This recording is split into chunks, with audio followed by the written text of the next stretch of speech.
Okay. Good times. Hey, thanks, Bratislaw. Appreciate the dollar. $2. $2. I want my $2. So this is a little impromptu. I was actually meaning to stream on Twitch today, but I don't know what the hell's going on. It's just being really janky. And honestly, more of you seem to come to the YouTube ones anyway, so I don't know. Maybe we'll just do them here more often. I don't know. You guys seem to like the behind the scenes streams here more than... I don't get a lot of views for them on Twitch. I get views for like games and shit when I do games on Twitch. But here it seems like you guys really dig the behind the scenes streams, so hello. So today the plan is to film a few more episodes of the Toxic Takedown because everybody seemed to love it. Everybody's absolutely loving it. So over the course of the past, well, not quite week, but few days anyway, I've been working on, pulling together some resources for a few more episodes. So I wanted to, kind of get those going. Ideally, I'd like it to become a daily series and then kind of stagger it with some more Multimedia Chronicles episodes, and then we'll just kind of go from there. I've still got a bunch of closer looks that I'm working on. I've still got a few more updates to film. So, yeah. Busy. I just got all my video game clips up to date. A whole bunch of new Fortnite stuff, which, the 12 of you who watch them, I'm sure will really enjoy those. Actually, there was one that went up today. It's got like almost 1,000 views on it. It's kind of random. What was it here? It was with my friend Pandika. We play Fortnite together sometimes. What was it here? Yeah, it's got over 1,000 views on it. So for all you guys who say nobody watches my Fortnite clips, you're wrong. Yeah, it's currently got 1,033 views on it. It's the most random, stupid clip, too. It's never like the ones that I really want to take off. It's always the ones that are just some random, stupid thing. And, yeah, so I don't care. I mean, I'll take it, but it's just so random. There's just no rhyme or reason to it, But anyway, that's fine. Views are views. Hey, phone, you want to respond? My phone is very dying. It's barely hanging on, and of course, it's got all my two-factor authentication stuff on it. So anytime I re-log in to like Twitch or YouTube, I'm forced to go onto this dying phone in order to do it. I do actually have an Android emulator program on my desktop, so I should probably move all those things over to that, but effort. It would require logging in again and linking accounts again, and I just hate doing all that shit. I just want it set up, and then I just click on the thing, and then it just loads up, and I don't have to think about it. Anyway, how are you guys doing today? What's new? What's going down in Groovetown then? What's shaking? Let's see. Well, apparently Zaranyzerak, there's another grifter on YouTube who makes Star Wars rumors about Kathleen Kennedy getting fired. It's not Mike Zero. I'm not going to name drop him, but he has a toilet mask. Yeah, you mentioned that. You mentioned that on the Grace Randolph video. And I tried to do some Google foo, and well, I found a lot of people that meet that description other than the toilet mask. Like, when you say a toilet mask, do you mean he actually has like a toilet seat on his face or something? Like, that's what I was picturing. Like, does he actually look like a toilet? Like he's talking out of his ass? Maybe that's the symbolism there. But I mean, I've seen a lot of people like that in the Star Wars. I mean, the Star Wars fandom was kind of the first, I think, big one to explode on YouTube as far as toxic content goes. I did try to tackle that once, and it did not go well. I actually got doxxed. Yeah. So if you notice, in 2018, I kind of disappeared for a little while. That's why. I was dealing with, like, the police and the courts and a whole bunch of bullshit. So, that was fun. And, yeah, it almost destroyed my life, actually, because I dared to speak out against the toxic Star Wars fans. So, thankfully, all of that seems to have calmed down now. I've been a little hesitant to jump back into the Star Wars fray for that reason. The MCU, however, is a whole different ball of wax. That's a very different crowd. It's basically just a lot of, mostly, actually, the only ones I really see doing toxic content on the MCU, well, other than, Grace Randolph, of course, and some of those other ones, I see quite a few on TikTok. And that was something I wanted to address in one of the episodes, was some of the TikTok stuff. Like, just full-on toxic masculine, like, no-holds-barred, flat-out misogyny.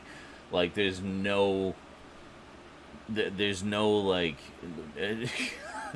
there's no other way to describe it other than what it is. It is full-on misogyny, and it's just ridiculous, some of the shit I've seen this past week, doing research for the one of the videos I want to work on today. So I got a whole bunch of clips, and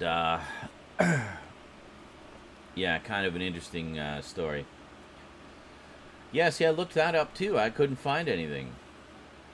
I couldn't find anything, so I don't know who you're talking about. I've already tried to find this person, and I've given up.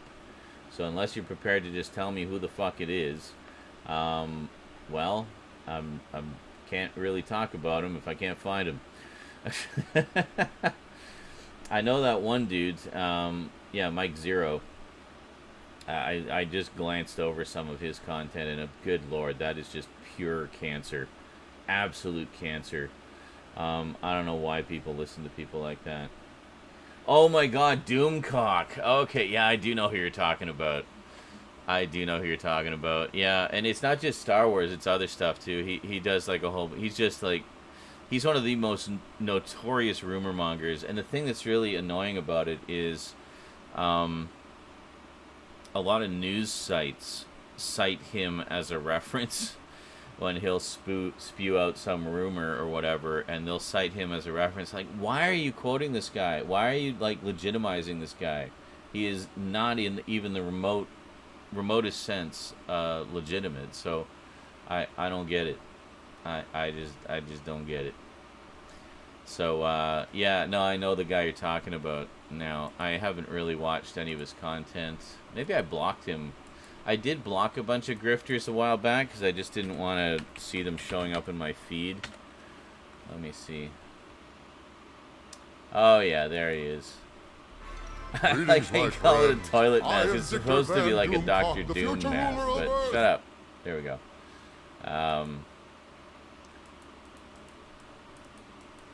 Yeah.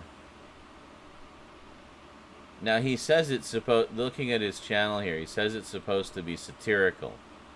Like, okay. But the problem is... people are taking it as truth. Now, if he... I haven't really dived into this guy's content very much. I just know the name, and I know that people cite him as a reference sometimes. But, I mean... He's basically wearing... Well, hold on. Let me just switch over so you guys can see what I'm looking at here. Where are we going? Here we go. Sorry, I don't have the fancy lights on. It's because we're not really going to be using them much today.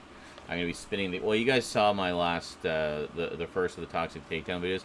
I'm basically going to be spinning the camera around. We'll be seeing my setup here. And I'm trying to do, like for the different series, I'll do, like, different angles just to kind of differentiate them a bit visually. So, like, updates I'll do over there in the chair, and closer looks I'll do over there. Halloween stuff, obviously, in the dungeon area. Doctor Who stuff will be by my dungeon, or by my Doctor Who shelf. And I figured Toxic Takedown, we'll just flip it around and do put something up on the screen to act as a simple background. But anyway, so yeah, this Doomcock guy. So I mean, yeah, he's basically wearing a sort of a Doctor Doom type of mask. I mean, that's kind of the idea. Super villain, mad scientist, pop culture critic. Yeah. So I mean, this guy obviously, I mean, he's playing a character, right? But the problem is a lot of people see these character reviewers and take their word as gospel. Like you might remember Nostalgia Critic, for example, would be an example of that. Now, Nostalgia Critic made, or Doug, Doug, what's his face, who does Nostalgia Critic, made a very clear distinction that when he's doing a Nostalgia Critic review, it's kind of tongue in cheek. Now, some of the criticisms may be valid. Same with Angry Video Game Nerd, but for the most part, it's a character review, meaning it's meant to be over the top and silly and satirical. But then Doug also does Doug reviews, where it's just him as himself giving his genuine thoughts on things. Now, I don't really watch Nostalgia Critic anymore. I just kind of lost interest in it after a while. But I'm glad he's doing well and all. I have no ill will towards the guy or anything. I just sort of drifted away from his content. But that's a clear distinction. Like he nipped that in the bud early on, so maybe he saw that people were taking his Nostalgia Critic reviews a little too seriously, and made the differentiation there. I don't know if that's the same thing with this Doomcock guy. All I know is I see his name show up quite frequently, and he just seems to be quite the rumor monger. Disney Plus exposed. Leaker makes stunning claims about subscriber numbers. All right. She-Hulk ratings in a death spiral. That's wrong. Star Wars Andor, woke or not broke? Well, okay, whatever. Andor has Kennedy stink all over it. Woke interview. Yeah, see, I mean, he's using all of these buzzwords that, the sort of extremists like to use. But I mean, just looking at this, I mean, he looks like a freaking public access show. Just looking at this thumbnail here, so I don't know, like, why people would take this guy so seriously. I mean, it seems to me he's playing a character, but the line is a little too fuzzy. So I don't know. I'd have to. He's got like 250,000 subscribers. And he seems to get more views than what he has subscribers. I mean, that's in terms of numbers, that's really good numbers. I mean, most of the time, you'll get a fraction of the views compared to the number of subs you have. If you have 1 million subscribers, you'll get maybe 150,000 views typically, or 200, 300,000, maybe like a third of them. But if you're, and that's considered good numbers. So the fact he's getting all these numbers far in excess of his actual subscriber count. Okay, maybe not all the time. Actually, no, these are the popular ones. So if you go here, just regular ones, 78, 90K, 78K, 59K, 133K, or, sorry, 153K, 134K. So yeah, so that's about more normal numbers. So I guess these are just the ones that kind of went, viral. But anyway, yeah, I don't really watch content like that much, so. Nerdronic? What's Nerdronic all about? I appreciate all these name drops, by the way, guys, because I'm definitely looking for more subjects to cover. Let's see, Nerdronic. Let's take a look here. Nerdronic has 500,000 subscribers. Oh, MCU. Oh, okay, yeah. Yeah, see, this is the kind of shit I'm talking about. Like, this is another one. Looks like he's just kind of made a career out of just slamming everything. So, yeah. Failure, smashing. Okay, no, he liked that one. Review, cringe. Oh boy. Flee, cringe, yikes, fail, backlash, abysmal, cringe, like, doomed, panic, Oh man. Mess. Oh man. Disaster. And just like these ridiculous, exaggerated pictures of She-Hulk. Bomb? Oh boy. Ouch. Divide. What a joke. Wait a minute. He's slamming Joker? Fuck you, buddy. That movie was amazing. Failure. Time's up. R.I.P.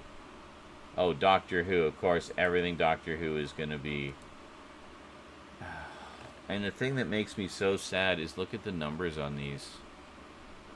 Like 300K, 250K, almost 1 million, 500,000. Why do people eat this shit up? That's what I don't understand. Why is this hater and outrage and just trash culture so popular these days? I really don't get it. I don't understand. You know, why do people enjoy being outraged? It seems like people have just forgotten how to enjoy things, you know? Wow. It's crazy. The Fandom Menace, yeah, exactly, yeah. Is that Mecha Random 42? What's that? Was that another one?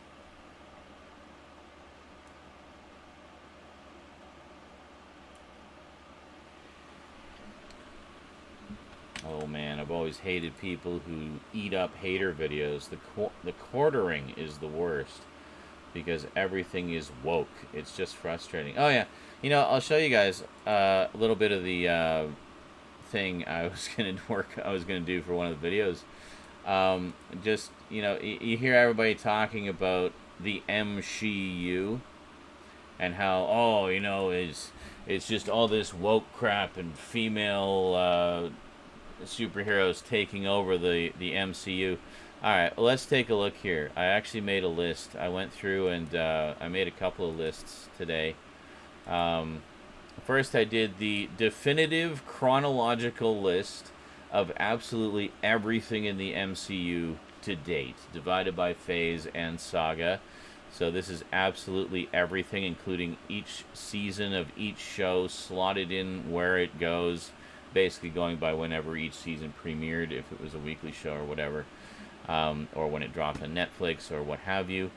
And it was interesting to see, like, with the dates of when everything dropped and how meticulous they are in sequencing everything and planning everything. Like, this is a very well-organized franchise, I gotta say. So Phase 1, all of 6 movies, so small compared to now. Phase 2, bunch of movies and TV shows. Phase 3, the biggest phase to date, actually. Just so much stuff in Phase 3. And then Phase 4, so far, it looks like it's going to end with the Guardians of the Galaxy Holiday Special. Black Panther Wakanda Forever will be the last movie. Phase 5, we get into Ant-Man and the Wasp and all these. And they've gone up as far as Deadpool 3, which we just saw a couple of fun videos about today. And then Phase 6, all we know is a couple things. Fantastic Four and a couple of Avengers movies. Really looking forward to Secret Wars, by the way. I love those comics. Yeah, so, you know, Phase 3 is the most ridiculously massive so far. But anyway, so that's the chronological list. But take a look at this. The alleged MCU. Okay, so what I did was I broke it down by movies that are primarily focused on a male superhero character, movies that are focused on female superhero characters, teams which have you know, a mix. I haven't gone as far as breaking down how many female characters versus male characters are. Just spoiler, all of them are male heavy. And then finally duos, where it's pretty much equal when it's duos, you know. So anyway, so we take a look here. So male-led superhero movies in the MCU. We have 29 superhero movies and TV shows. 29. 29. Okay? Female-led. Oh, the MCU is just taking over everything. It's just everything is women now. It's all women. We have 8. 8.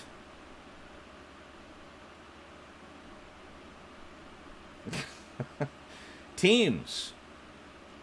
We got 19 team things. Mostly movies, a few specials. Crazy. And then finally, duos, we have 4. So where is this MCU thing happening exactly? Because it sure isn't in the MCU. I don't know. Now, a lot of these others, they do have a lot of strong female supporting characters and such, but they're not the main focus. You know, they're not the main focus. I mean, obviously, Thor, Love and Thunder, we have, you know, Lady Thor. You know, Moon Knight, we had his girlfriend who was a superhero in her own right. Doctor Strange, we got, you know, very Wanda-centric. You know, but a lot of these other ones, I mean, it's just dudes, and more dudes. And it seems like a lot of this backlash is, well, I mean, there's no other way to say it. It's just full-on misogyny. It's just dudes who hate women or don't like strong women because it threatens their manliness, you know? It really doesn't, guys. It really doesn't. If you're feeling threatened by it, then that's a you problem. You should maybe look into that. But yeah, I just don't get it. I don't get it because I mean there's so few female-led shows. I mean there weren't any female-led movies until what? Captain Marvel. We had a couple of TV shows prior to that. We had Agent Carter and Jessica Jones, but Captain Marvel was the first female-led show or movie. And guess what? Everybody hated it. Well, not everybody, but all the dude bros hated it because, you know, especially since Brie Larson is not quiet about calling out the toxic fans, and I love her for that. The level of her shade and sass towards the toxic element of the fan base is the stuff of legend. Like, I just love her stuff. And, you know, then we had WandaVision. We finally got Black Widow. I got a few things to say about that, by the way. Not specifically the movie, but just how Black Widow has been treated in the MCU over the course of it, which I think really sucks for the most part. She-Hulk, which you guys know I'm absolutely loving. I got a lot to say about She-Hulk. It's probably going to be the subject of at least a couple episodes of the Toxic Takedown because there's just so much to unpack and cover and so many sort of subtopics to go into. You know, and then we got, oh, I forgot Miss Marvel. Shit, I forgot Miss Marvel. Miss Marvel. How can I forget Miss Marvel? It was great. So we have 9. So we got 9. I knew I forgot something. Anyway, there you go. So it's just ridiculous. It's ridiculous. MCU. Wong is the main... Yes, it's actually the WCU now. It's the Wong Cinematic Universe. So, yeah. Hey, greetings, area. Yes, there's a Guardians of the Galaxy holiday special coming out. I guess you didn't hear about that one. Well, we don't really know much about it at this point, but, I mean, if it's anything like the movies, I imagine it's going to be very tongue-in-cheek and comedy-focused and just a lot of fun. And probably some little sly references to stuff like the Star Wars holiday special, so, you know.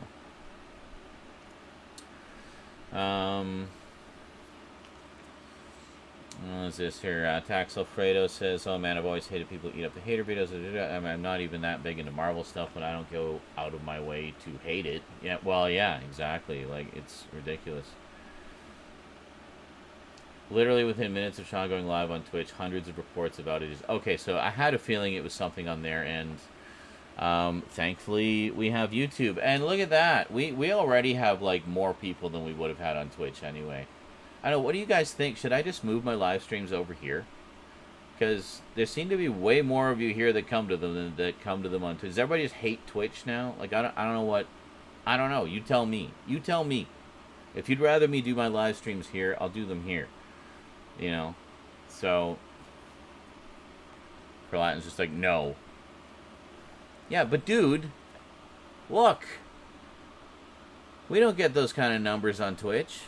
Well, sometimes we do, but, like, pretty consistency. Pretty consistently, we get like, you know, a decent turnout here versus Twitch, and I don't know why. If more people came to Twitch and, you know, drop donos and stuff like that, then I'd be more inclined to just stay there. But it just seems to be dying lately, and I don't know what's going on. I do like the interface on Twitch better. Your mod tools, you got way more you can do there, but I don't know.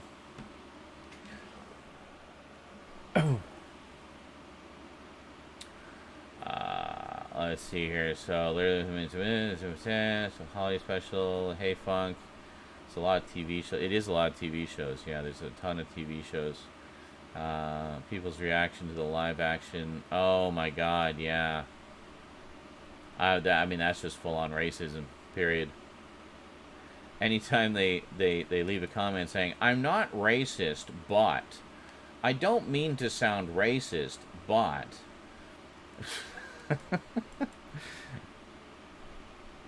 Yeah, tell me you're not racist while telling me you're not racist. Or tell me you're a racist while telling me you're not racist, right? It's ridiculous.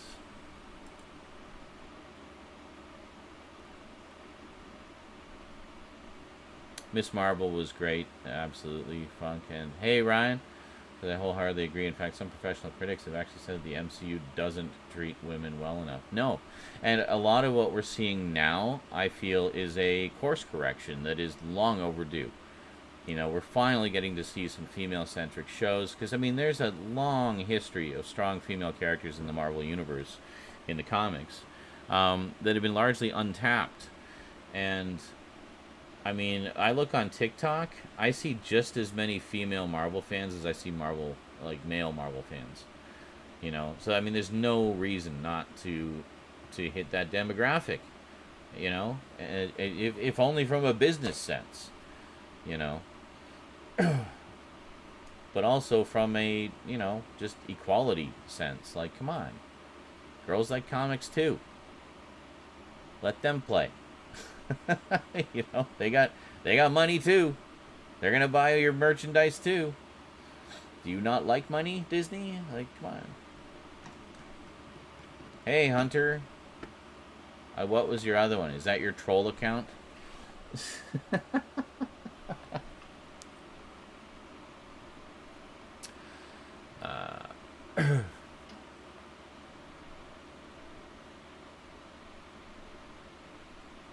You hate the chat. Well, yeah, I know, and the fact that your wrench is still ginormous. So I don't know. The MCU and Star Wars also have a massive issue with professional journalists whose entire job is to shit on them. So the other one is my watching stuff. Oh, okay. So you just let that one get all cluttered up with a crazy recommended list and stuff like that. Ghostbusters 2016. You know, I still haven't watched that. It's sitting on my shelf. I still haven't watched it. I still gotta watch the new one as well. I'm woefully behind. Latin's massive throbbing wrench, yeah. More people do drop donos on Twitch. Yeah. Sometimes. Where the hell they all go? I got bills to pay. We're 2 days away from the end of the month. I don't know where my rent's coming from. So, I mean, I gotta figure shit out. I don't know what. Hold on, chat box.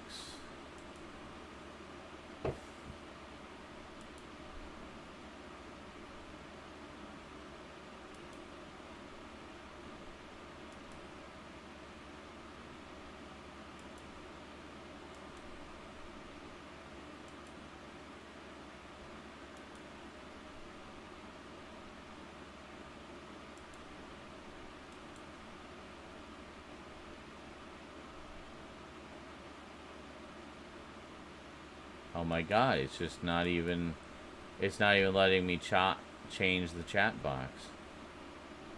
It's just completely locked in. Crazy. Whoa! 5 pounds from Killbot, Killbot, Kill. Thanks so much, dude. It is going. So,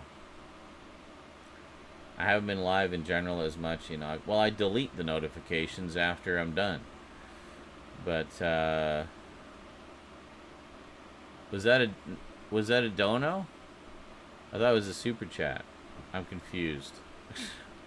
I don't know what donos look like on YouTube.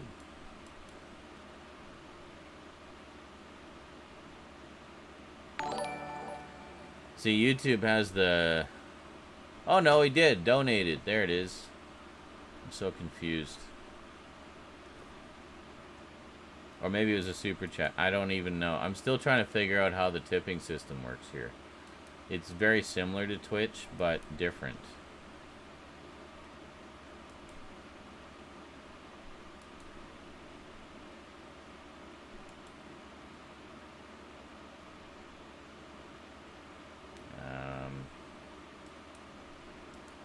No, that was something else. We'll go here. Yeah, because generally the super chats will come with my, like, I'll get those with the with my thingy, like my ad revenue payout. It all gets lumped in with that.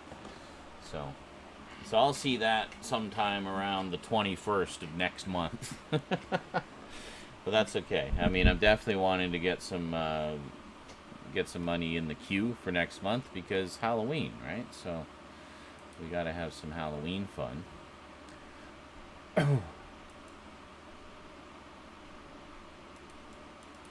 Oh, thank you for posting that on YouTube, Carlot. I actually meant to do that and forgot.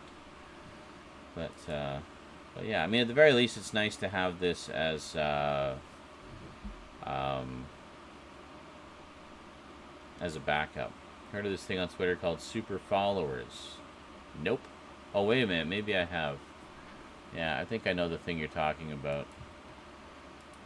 I haven't really looked into it much on other platforms, so. You subbed in advance for 6 months on Twitch. Excellent. Just in time for Twitch to implode. What is this? Here's something more positive. I'm going to meet Peter Cullen and Frank Welker. Nice. Optimus Prime and Megatron themselves at the Scotland Comic Con next month. And Alicia Silverstone is going to be there. Very nice. But you weren't live, so no notification. Okay. Well, thank you.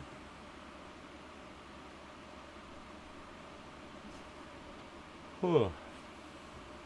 That's weird. It should still show up in the, like in the feed. That's weird. I don't know. And Josh, Raz says, easier to watch. Here is easier to watch on one screen and chat on the other for some reason. Huh. Okay.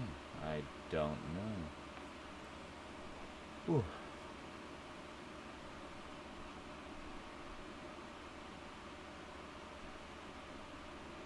Oh, super chat. I don't know. What? Al, make sure to change your chats to live chat at the top. What? I don't know what you're talking about. I'm so confused. Hey, thanks, Duncan. Another 5 pounds. Getting all our overseas viewers here. Across the pond. Saw Batman around when it came out. I didn't hate it, though. I didn't know the excessive studio interferences went through. Yeah. It's a bit of a mess, that one. Bit of a mess. I got some very hateful comments on my less than positive review of it. See, like, I do the occasional rage-filled review of negativity, but it's only if I genuinely don't like something and there's genuinely something wrong with it. Batman and Robin was genuinely a mess and basically killed that franchise dead in the water. And even the people who made it say it was a mess. So if that was your childhood and you like it for what it is, fine. But come on.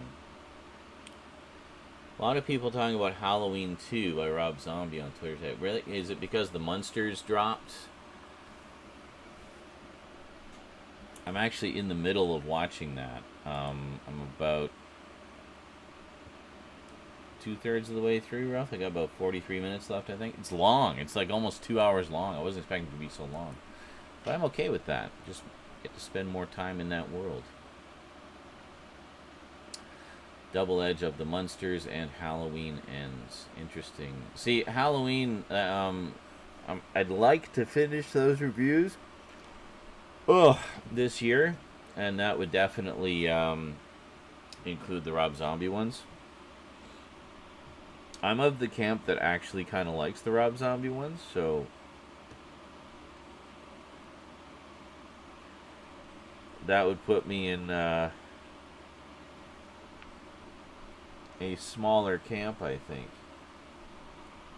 A lot of the whole thing is with Rob Zombie seems like one of those things where, oh, excuse me, guys, just seems like it's fashionable to hate him for some reason, and I don't get that, really. I mean, he's one of us. He's a horror geek. Loves the classic monsters and everything. His music videos are just full of references to classic movie monsters and horror hosts and things like that. He loves all that stuff and puts a lot of that into his movies. You know, so I really don't get the hate. Is it all because of Halloween? People just hated the Halloween movies and they just refused to let it go? Like, you know, those came out a long time ago.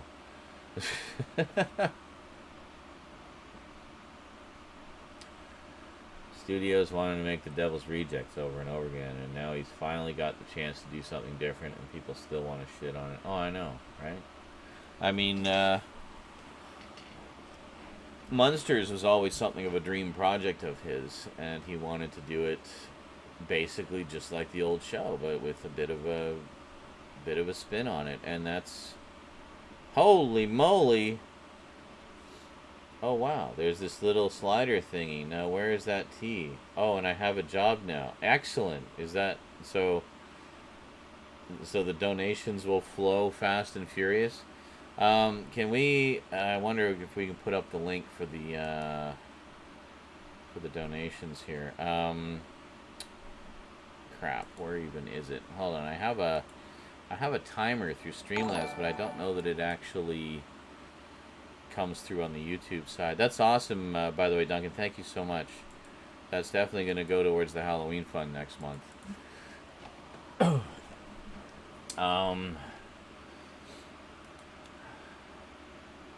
Super chatted. Super chat. Yeah, there's actually a bunch that I have not seen yet. I need to get caught up on Rob Zombie's films.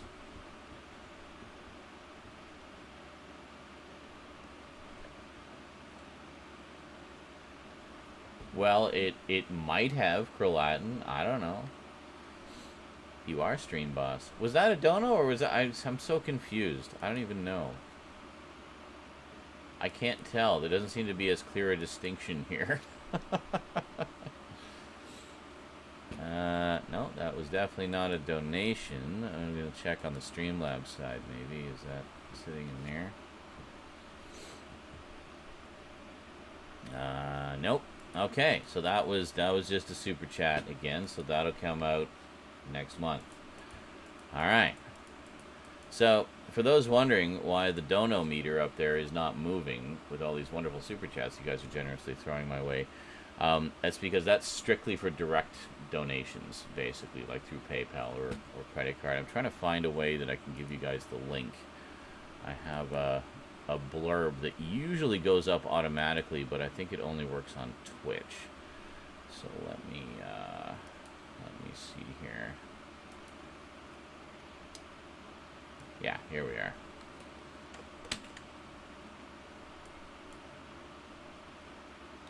This would be kind of weird. It'll be like I'm talking to myself in the third person. Where the hell is the...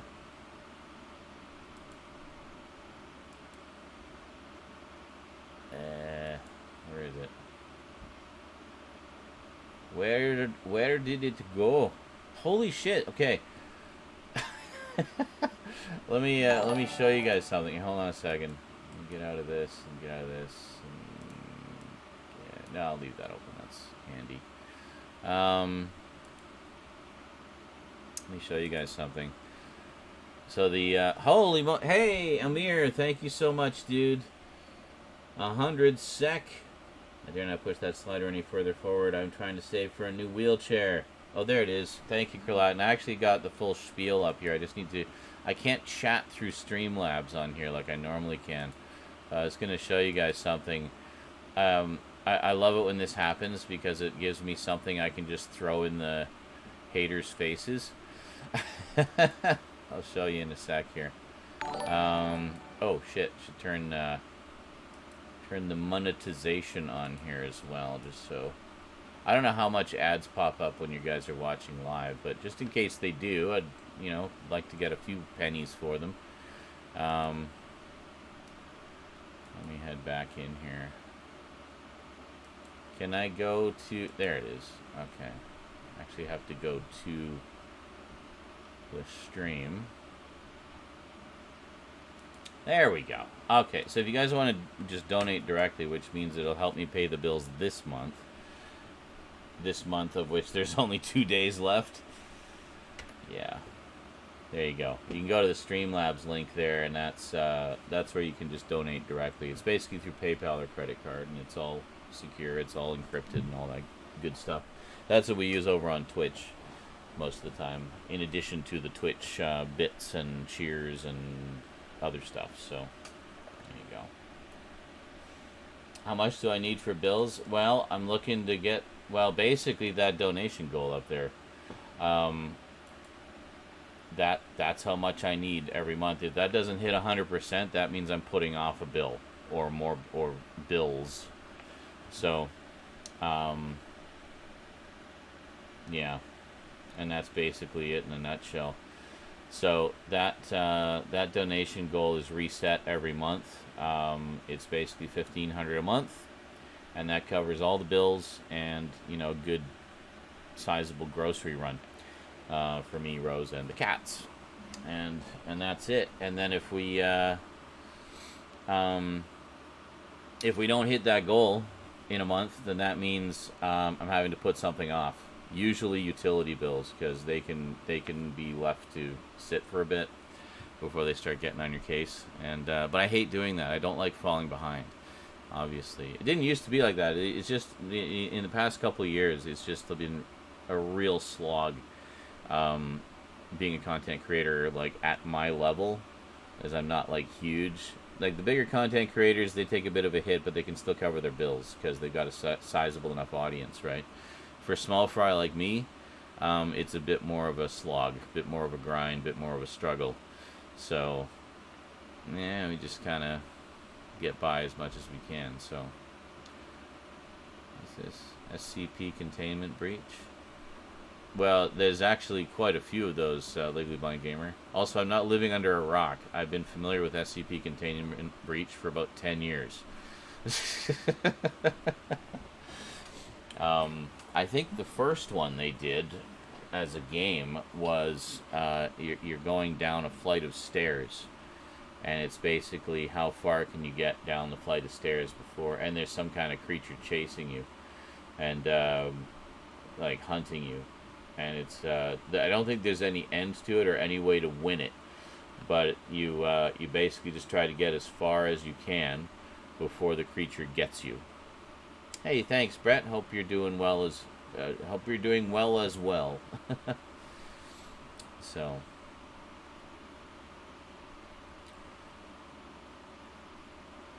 another hit. Yeah, no, you've taken a few hits there. That's pretty good. Pretty good, laddie. Play those puppet combo games. I have not played. I know who you're talking about. I actually bought a set of those a while ago of all his, well, not all of them, but a good chunk of his earlier ones. Up to, I don't know, about a year ago, I guess. So whatever's come out in the past year, I don't have, but I have most of the ones prior to that. Yeah, I've been wanting to play some of those. I thought they'd be fun for like some of the Halloween games. So I've got and they're nice and low, low resources. They're basically PS1 style. But I follow him on Twitter and see like a lot of the stuff that he's developing and whatnot, and really cool, really cool. He definitely knows how to scare you, and I just love the kind of low res VHS style retro flavor to them, So those are definitely some I'd like to dive into at some point because they look like a lot of fun, good and scary.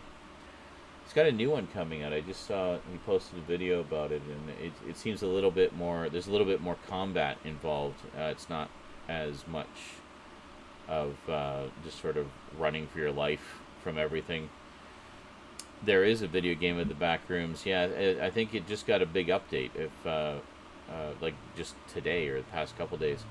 I saw something about it in my travels earlier today. I can't remember. But, yeah, I'm not surprised somebody made a game of that. That video that came out a while back was really well done. Very convincing, for the most part. It was all done in Blender, apparently. All CG.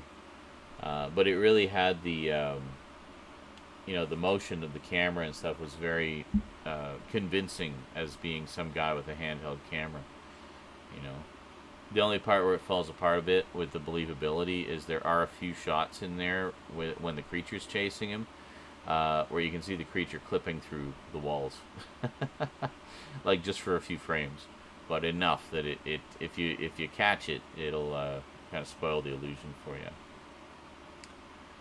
Silent Hill, yeah, I saw some posts about that, some stuff about Silent Hill. There was the other day was I think the 20th anniversary of or 25th anniversary or something. Some anniversary anyway of Silent Hill 2, and so I looked at some of the posts about that, and it's like, yeah, that's one I really want to play again at some point, because I did my playthrough of the first one a few years ago, and it was the first time I'd ever finished it actually, and of course I got the horrible ending,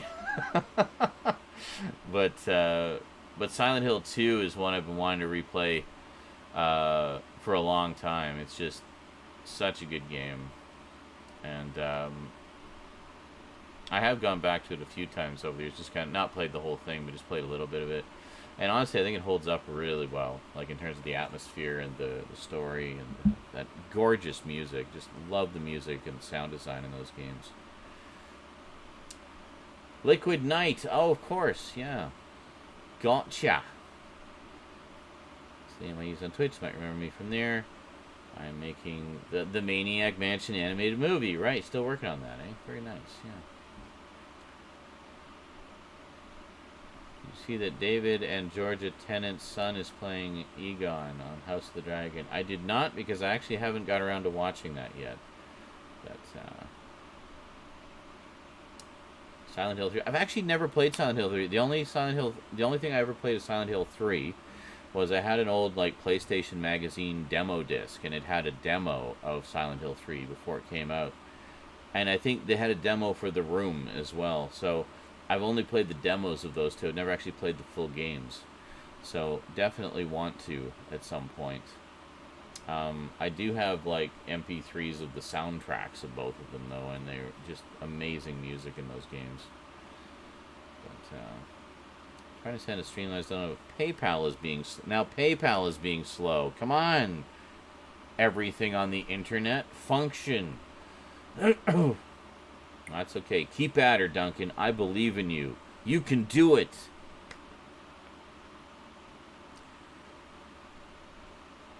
That's awesome. And that £50 is definitely gonna be a nice boost for next month.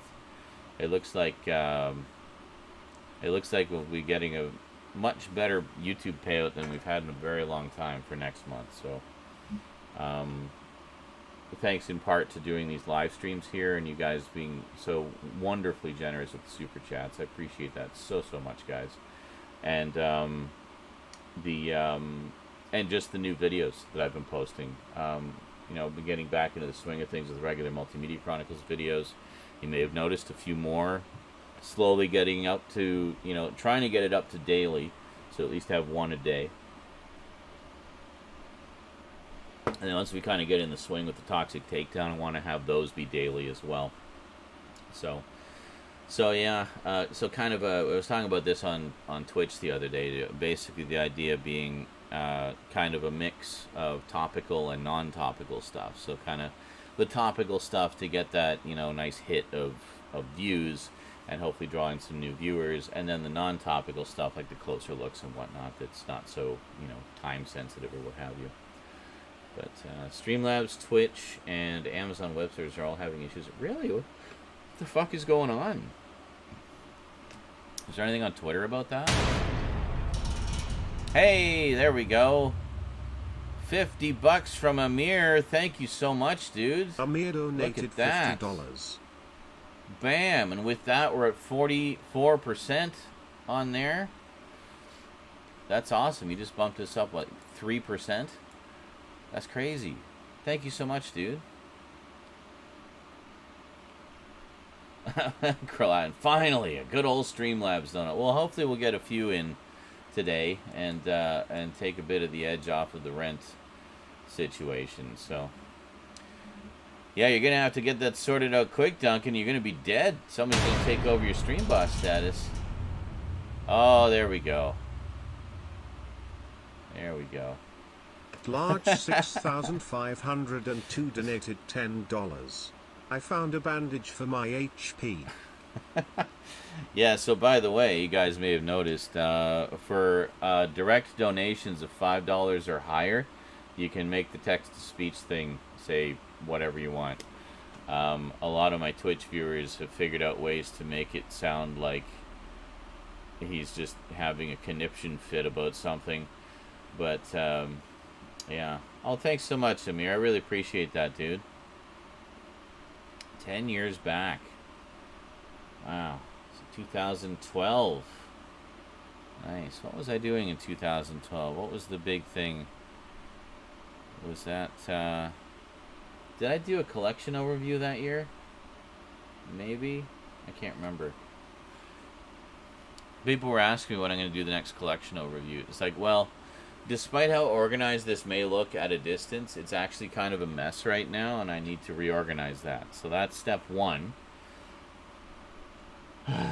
The other thing is I don't like to do them too soon together, because then there's not, you know, really big significant changes to the collection. But real loss for YouTube is the Doritos chip. Yeah. But yeah, so I don't know. It's pretty crazy. But what am I talking about? I'm just babbling.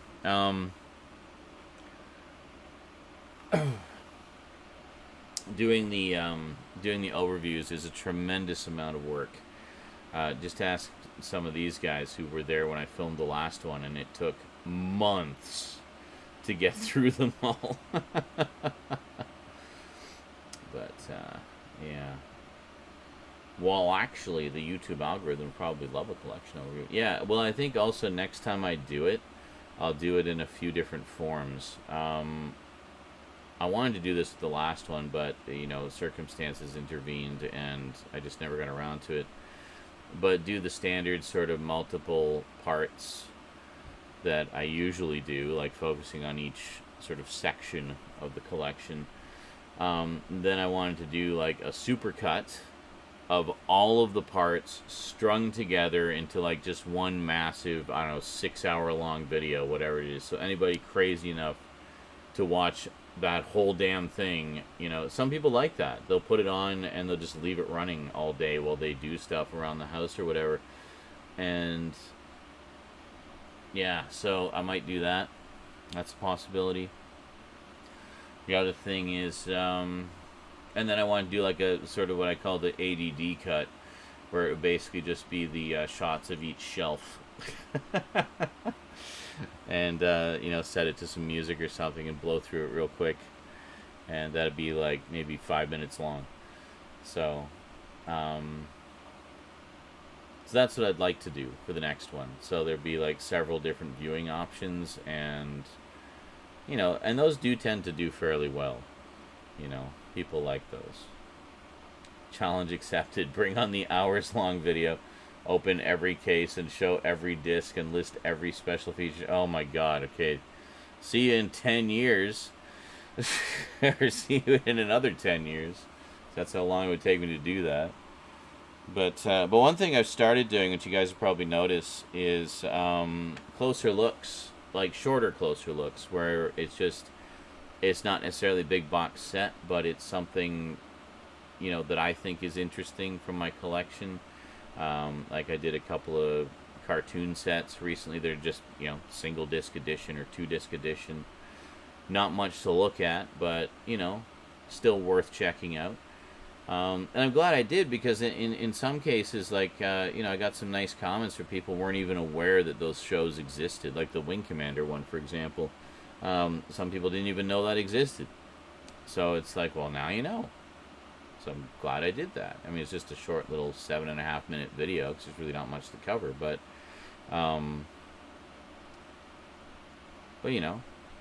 just something interesting. So I'm starting to do more of those, kind of to, I don't know, break things up a little bit. And it's just sort of a short, quick video that I can put together fairly quickly. But it also kind of spotlights different little things from the collection that, I think you guys might find interesting. Like I know there's a lot of your cartoon fans, and like my 80s and 90s cartoon stuff. So, I mean, there's still a bunch of like, just single volume releases of cartoons and whatnot that I have that I've never done videos about. So, I mean, I might as well, right? I mean, it's still content. It's still relevant to everyone's interests. So that's that. All right. See you in a bit, Duncan. Thanks again for the donos and the super chat goodness. Appreciate that, dude. That's awesome. Awesome. Super duper. I forget how much. What was it? 100 sec. We talked about this last time. Was that work out to like $10 or something? I forget. 100 sec to Canadian. It's like $10. $12. $12 Canadian. Okay, that's what I thought. And it's the Canadian, or the Swedish krona. The krona. That's what it is. Yeah, gotcha. Very nice. My krona.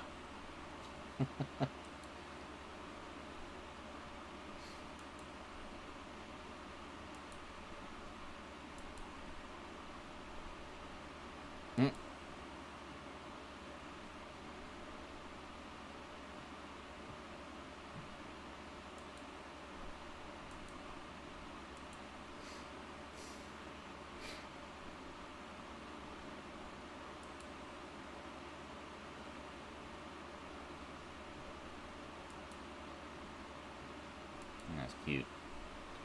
Rosie just sending me pictures. So I like version comparisons too. Yes. Because when I want to buy a certain release, I want to know which one is best, so I'm only getting it once. Yes, absolutely. Yeah, and that's something I do. Well, you probably noticed I do a lot of that in my closer looks. Like if I have multiple editions of something, and if it's something that I mean, ideally you want, if there is one definitive edition, you want to have that one, and that's what I try to cover. In some cases, extras may not carry over, so you'll need to have a couple different editions if you want absolutely everything. What is it? Like Robotech, for example. The Robotech Blu-rays, they got a few extras on there, but nowhere near as much as the old Protoculture collection or the complete series set that followed. Like none of the stuff about the Sentinels is on here at all. It's just gone. So, for that reason, definitely keeping my old set, So. Yeah, the Akira one. I can't believe I never did a spotlight on my Akira editions, because I've had like so many different editions for so long, and then that stack of comics, which I'm really kicking myself for not getting the rest of when they came out, because they're the last half of that series is really expensive now. I'd love to get the rest of that full color set though, because it was really nice, very nicely done. I have not watched the 2004 Battlestar Galactica yet, as I do not own it currently. I still only have the old one, so one day. Oh, what was it? Was it Rolling Stone magazine that did like a top 100 TV shows of all time? And Battlestar Galactica was on there, the 2004 one. I forget where it placed. It's like, yeah, I don't even remember. Somewhere in the 50s, I think.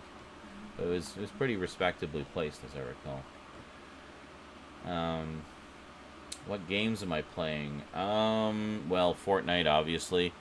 But beyond that, for Halloween, I finally started playing Resident Evil Village. Yeah, that is some scary shit. I'm really enjoying it a lot, actually, and I kind of like how they added like some slight sort of light RPG elements to it, like in terms of being able to upgrade your weapons and things like that. So yeah, I'm really liking that one so far, and I hope to have that finished in time for Halloween, obviously. I had a lot of fun with the previous one, Resident Evil 7. You guys probably noticed I played the shit out of that, and all the DLC and just everything. Just ate up every morsel of content that they put out for it.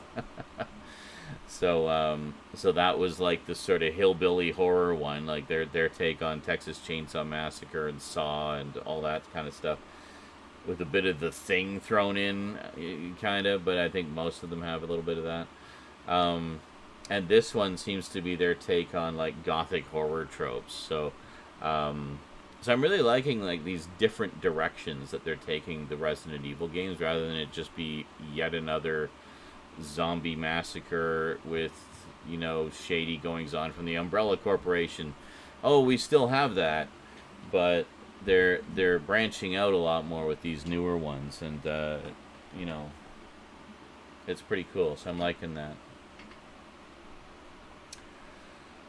Nier and Catherine. I think I have Catherine. I don't have Nier Automata, but I do have. I'm pretty sure I have Catherine.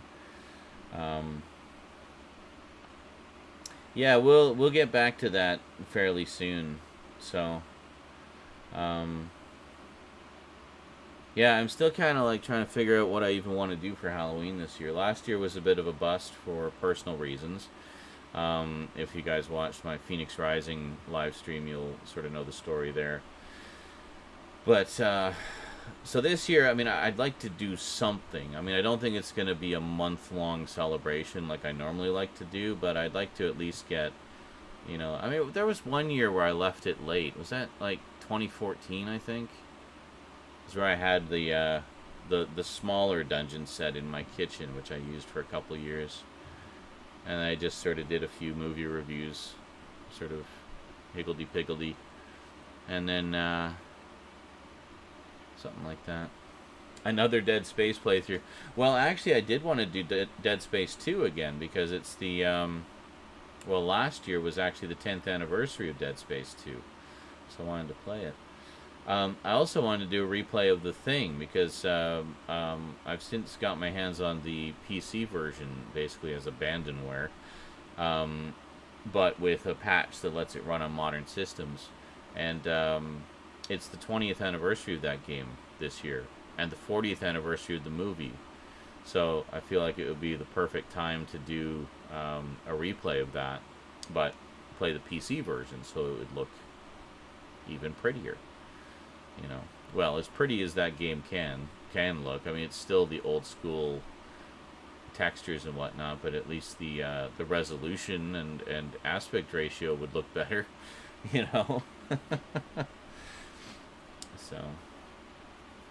So that's as far as revisiting old stuff. It's those two are kind of ones I'd love to do. because I love both of those games. And then newer stuff, obviously scary games. I've got a few scary games kind of in the queue that I'd like to do. I mean, right now I'm focusing on Resident Evil Village. I've got a few other sequels, like I've got Amnesia Rebirth, Layers of Fear 2. The hell else have I got? Oh, Outlast 2. That's one I got to get around to, because the first two were, or the first one and the Whistleblower DLC were amazing. Truly disturbing and horrific and scary as hell. Alien Trilogy. I don't know that one. I have Alien Isolation on PC. I definitely plan to do a replay of that at some point. Probably not for a little while yet. But that was a good one. I've also got that Blair Witch game that came out recently. That's supposed to be really good. I got a couple of other like small ones I got on sale on PSN. The Doom-esque game from the 90s. Oh, okay. Alright. Yeah, I don't think I've ever played that one. But, oh god, the Dead Space 2 final boss. Yeah, and then when I finally figured out what the trick was, I felt so stupid. I did do a replay of that later. I was gonna do like I actually played through Dead Space 2 like 3 times, I think. I kept intending to do like a highlight, like a revenge run. Now that I knew all the tricks to all the different areas at the time, I was gonna go through and like do it properly, and stuff. I never did that. So I guess now that it's been like a decade since I last really played it. Well, I guess the last time I played it was 2013, because I did a replay when Dead Space 3 came out. And now we've got the remake coming out. So, yeah, I don't know. Oh, Nier is definitely not obscure. That's pretty well known. I see a lot of stuff referencing that. Catherine got the full body edition a while back. Yeah, I'm pretty sure I have that one. I don't know if that would be Twitch appropriate though. Isn't that a little bit racy, Catherine? You gotta watch what you play on Twitch. They've got they're a bit sticky when it comes to any games that have sort of adult content. Not necessarily like, well, obviously no porn games, but even ones that just have like a lot of nudity or sort of sexually suggestive content, they can be a little sticky about that. But yeah, beyond that, what else have I been playing? Hey, how's it going, Count? What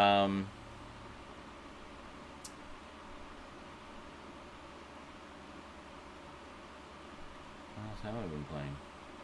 I did do a full playthrough of Spider-Man, that PS4 Spider-Man game. Loved that.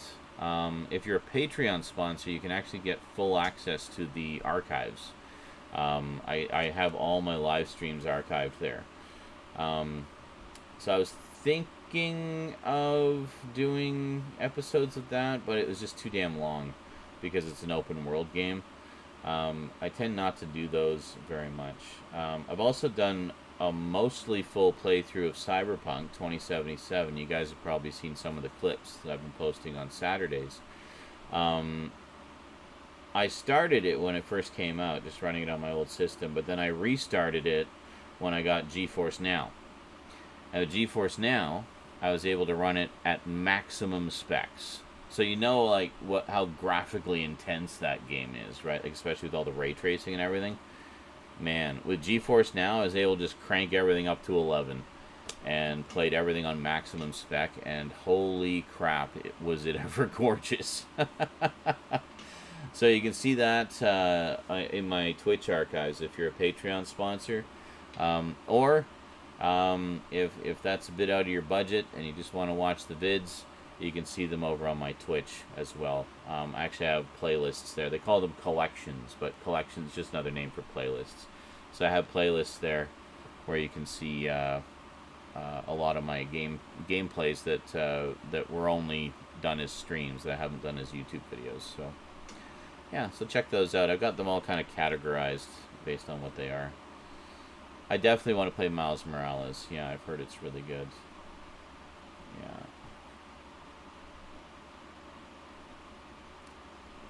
Yeah. You're liking the long hair? Yeah. So it's looking a little ratty today, but I don't know, maybe we won't do filming today. I'm not really feeling presentable. But that's okay. I don't mind just hanging out.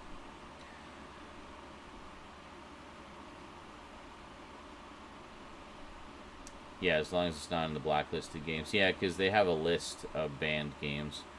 And very specifically, anything that's rated adults only. The AO rating, that's a no-no. So...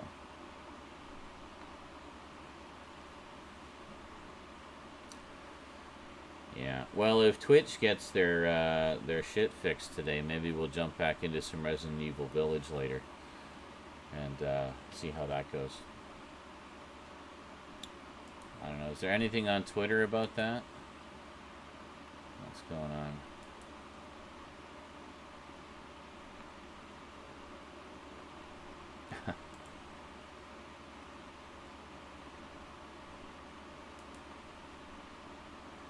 Usually when there's an outage, I just go straight to Twitter to see what's going on. Why is Dean Cain trending?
Okay.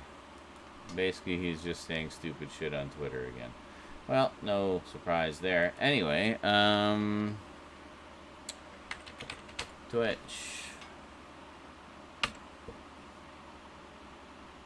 Twitch support.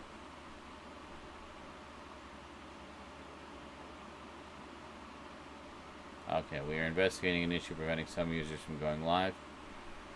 33 minutes ago, we are continuing to investigate it. This time, the issue is preventing some users from going live and preventing purchases from being completed. Thank you for your reports. Okay.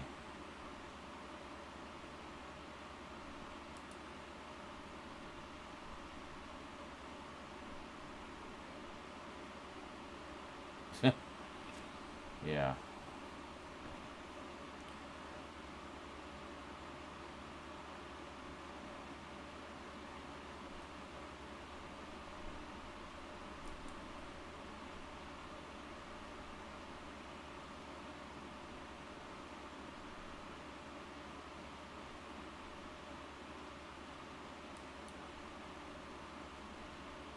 So confused. Oh, and OBS. We are aware of an ongoing outage with Twitch that is preventing users from being able to go live. Just hang tight until Twitch can correct the issue. Alright, so it's a Twitch issue. It's a Twitchu. Twitchu. Thoughts on Stream Deck? I would really like to get one, actually. I think it would be so handy to have one of those. Again, just a matter of funds. Just a matter of funds. Once this either starts hitting 100% consistently, or I start getting more cash flow from the YouTube side of things, like through ad revenue, super chats, things like that, I'll be able to look more into hardware upgrades, basically stuff to do more with the streaming and whatnot. Stream Deck is definitely high on the list. It's something I've been looking at for a while.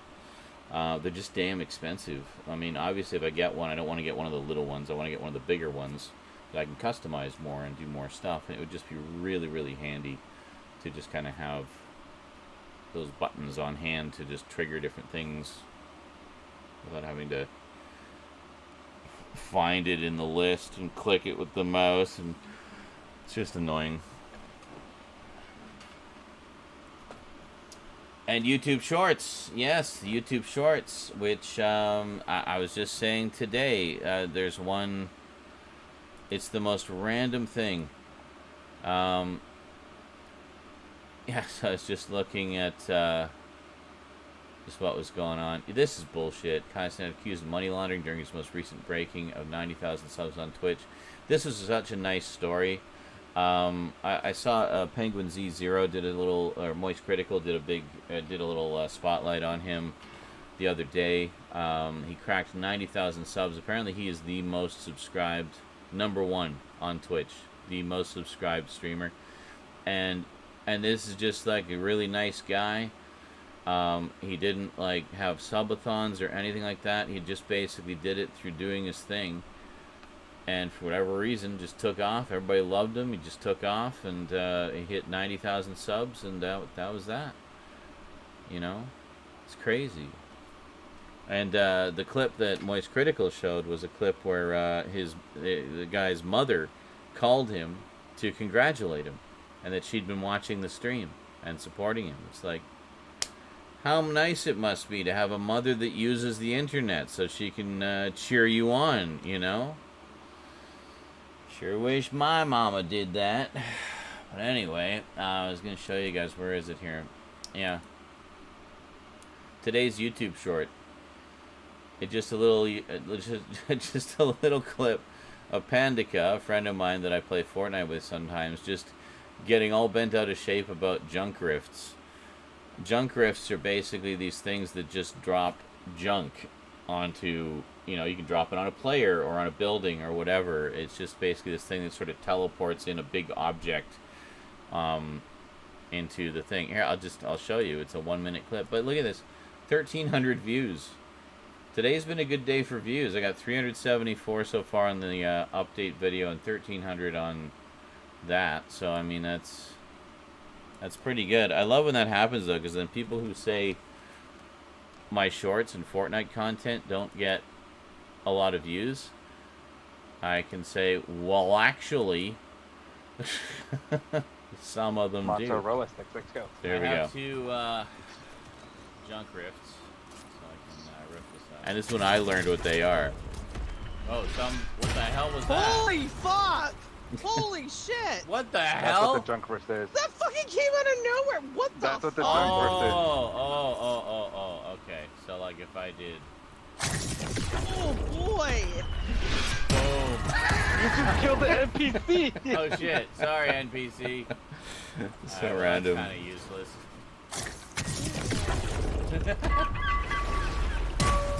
Just a buoy. Oh my god! That's Why? great. I love how angry Panda's getting about it. Why? A little heated. I've been heated. Oh my god! Mozzarella sticks, let's go. And that's I have it. to, And that's it. Apparently people are loving it. 1,300 views. It's so random. You just never know what's going to take off, you know? So, yeah, I mean, the shorts are just, they're fun, you know? It's just silly moments from my games and some from the live streams. I try to have a mix of, like, new stuff and stuff that I dug out of the archives. And, yeah, and I mean, it's basically just more content, you know? It's just more stuff for you guys to enjoy. And it's fun because they're short. I mean, they're all under a minute. Some of them are only like 10 seconds long, you know? So it's just a little bit of snack food for you, a little bit of Z snack food for you to enjoy. And then for the longer stuff, that's on the main YouTube, so. YouTube Shorts are just shooting as many shots as possible, hoping that one hits. Well, pretty much. I mean, that's what I did. I as you guys know, I just kind of raided the archives to find clips, as well as making new clips from the new streams and whatnot. And just scheduled the shit out of them. Got them all converted to the vertical format, cropped them and formatted them and stuff. Made them all pretty. And, yeah, I've got shorts scheduled up until, like, March of 2024. So, so around the time Deadpool 3 comes out, I'll be just about to run out of shorts. So, yeah. There we go.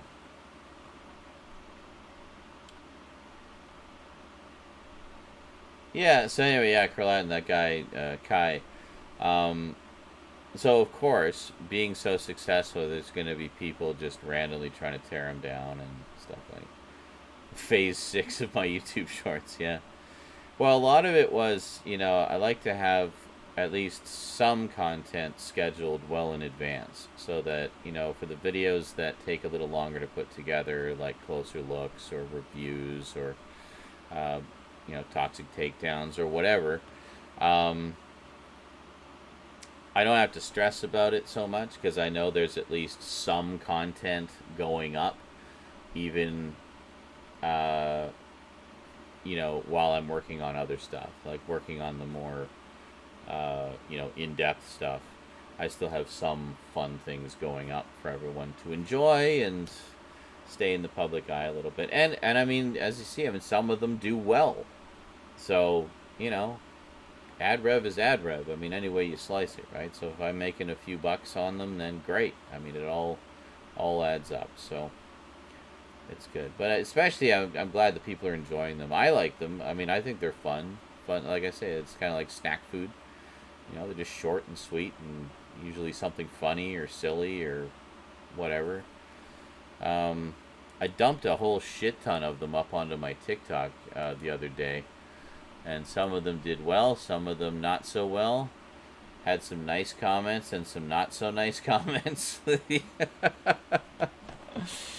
It's such a mix. Like, you just never know what you're going to get. And then when it's gaming con, especially something like Fortnite, some people take Fortnite, and this goes for any, like, multiplayer game or, like, popular, Battle Royale or whatever. Call of Duty, Halo, whatever. There's certain fans of those games that take it super, super seriously, and like, how dare you just be playing it for fun, and it's like, oh, if you're not showing off all your mad skills, then you just suck, you fucking casual.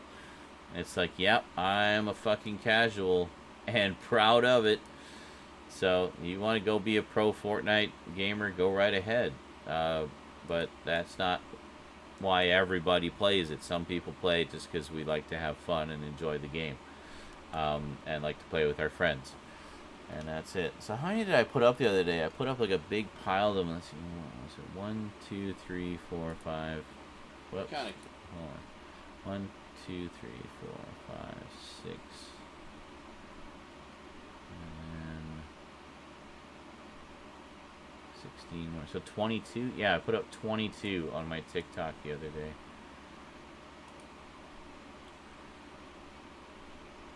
Where is it here? Yeah, I'll show you guys. Yeah, so just a few different ones. It's same thing. I mean, I use the same program to format for TikTok as I do for Shorts. The only difference is TikTok allows for longer videos. So if I have ones that are a little bit over what YouTube Shorts allows. YouTube Shorts only allows up to a minute, so it can't be over a minute. It can't even be 1 second. There's no grace time at all. It can only be a minute. Here, I'll show you this one. Escape attempt, go boom. This is a fun one. Yeah, I know they are.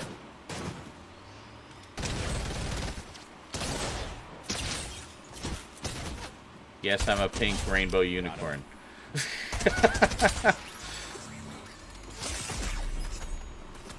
And I think I'm last man standing. Oh no, there's one more person. Almost last man standing. Fuck. God, there's just people everywhere here. It's crazy. I should have gone up one more flight. Fuck's sake. I'm gonna try to hit a med kit. Try to give me cover, give me cover, give me cover. Oh. Oh, I had to stop it.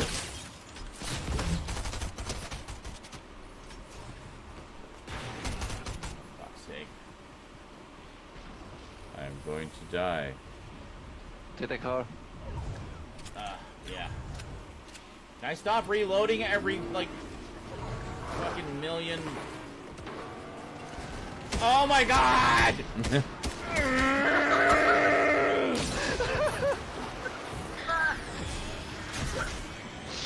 Just fuck you!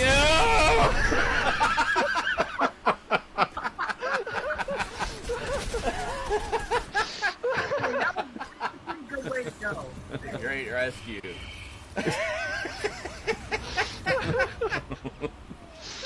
Oh my god. Yes, that was a Kamehameha from Dragon Ball Z. They had a Dragon Ball Z tie-in last season. So they had the Kamehameha, and they had Nimbus Cloud, so you could fly around on the Nimbus Cloud. It was really good. I really liked the Nimbus Cloud a lot. Yeah. Madness. And then there's this one. See, this was just a little epic moment for me. One more. How is that missing? Damn! Bam! Got him. One shot. Yeah. Shit. I'm almost out of sniper shots. That's great. Anybody have any ammo they can Here. spare? Yeah. Go here. Sorry. We got company. We got company. Broken shield. Yeah, fuck you, buddy. Nice. Just as he tried to hurl himself up. That was beautiful.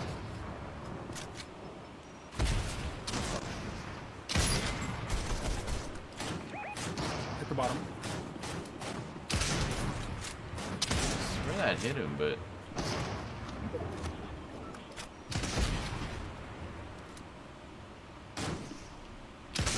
Got him.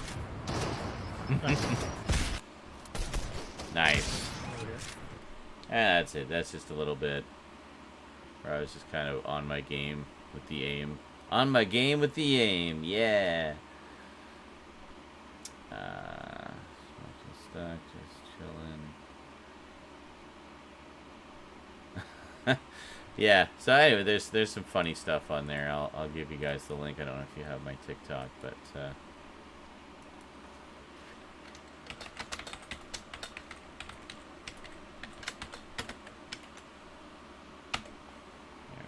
my TikTokingness. There's some fun stuff on there. Oh, you definitely see a lot. If you guys watch my Fortnite videos, you'll definitely see a lot of Sean Rage in that. Definitely a lot of Sean Rage. I have not played Apex Legends. I've actually been meaning to check that out. Rosie plays that sometimes. And some of my friends who join me on Fortnite also play it sometimes. I was watching Rose play it a bit the other day. It looks like fun, so I'll probably check that one out at some point. And let's see. Should I probably discuss this, but thoughts on the Werewolf by Night trailer? Dude, yes. I've definitely read the comics. I'm guessing you missed that video a few Halloweens ago. I did a big video about Werewolf by Night. But yeah, I mean, trailer looks good. Looks like they, captured that sort of classic horror vibe. I'm a little sad it's only a one-off special, but I know Man-Thing appears in it apparently. I don't know how important he is to the plot, but it's nice that Man-Thing is starting to get some time in the spotlight again. I've heard that Man-Thing will be appearing in at least 3 MCU projects in some form, and that one is the first, so that's pretty cool. But yeah, I love the comics. It's an epic saga. As a lot of those monster comics were. I'm also in the middle of reading Tomb of Dracula. Almost finished reading Tomb of Dracula, actually. Which is another good one. I've been collecting the collected editions. So I've got Monster of Frankenstein, the 3 volumes of Werewolf by Night, and the 5 volumes so far of Tomb of Dracula. There's a 6th volume coming out next month, which hopefully I can get. Yeah. Hopefully.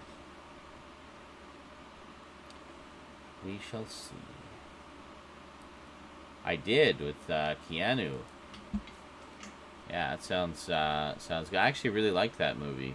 I thought it was good. I played the PS2 game based on it as well. That was also a lot of fun, as I recall. But I can't remember if I played the game before or after seeing the movie. Ugh. I think it was after. No, I think it was after, because I remember Jadzia sent me the game in a package.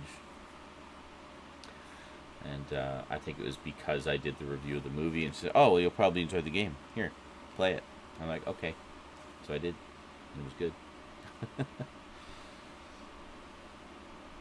It's kind of a bummer how many games from that era, like the PS2 era, are just kind of lost to the halls of time. There were so many games from that generation. Some of which also got PC versions, so you can at least track down the PC versions. But, yeah. Yeah.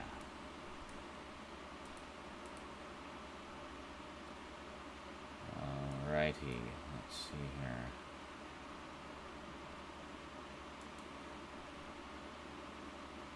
What is the exchange rate on pounds right now? It's not like huge. I remember like the pound has been kind of suffering recently.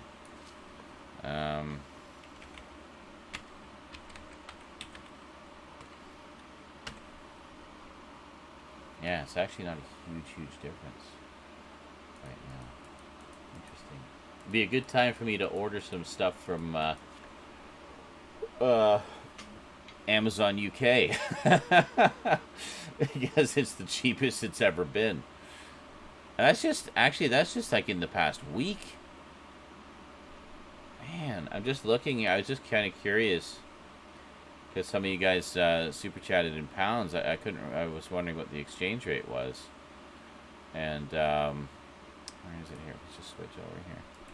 Yeah, so they actually have a chart here that shows the exchange rate, and just like in the past, since the 22nd, it's just tanked. Absolutely, to all-time low on the 25th. I mean, to be fair, this is a difference of like a few cents either way, but still, or percentiles, I guess. But that's crazy. So I think you guys sent about 20 or about 60 pounds worth. So I just wanted to see what the exchange is. So it comes to 88.81 Canadian. So always good to know. What about dollar? Or what about U.S. dollars? 50 U.S. 68. So that's lower. All right. Gotcha. Okay.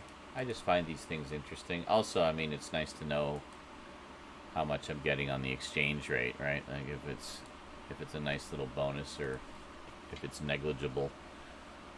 It has tanked. So weird seeing Great Britain pounds almost at US dollars. It's very close. It's only about 10 cents off. That's crazy. The US dollar is about 35% right now, I think. And the pound is like 40 something, like 45. So did lightning hit the tower of the pound? I don't know. Did I ever get the Batman Beyond Blu-ray set? I did not, actually. Yeah, with that one, I'm just gonna get the regular, like, non-limited set. It's not like a big deal to me. I need to get that and the Superman Blu-ray set. I have the DVD sets of both, But all right, have a good one, Amir. Thanks for coming out, dude, and thanks again for the super thanks. Really appreciate that, dude. Every little bit helps. So stay tuned. Lots of good stuff coming your way. Hope you all enjoy. What have I got? What do I got on the schedule for today? I think tomorrow's a package opening. Yeah, tomorrow's another package opening. And what else? Anything else? Got a package opening.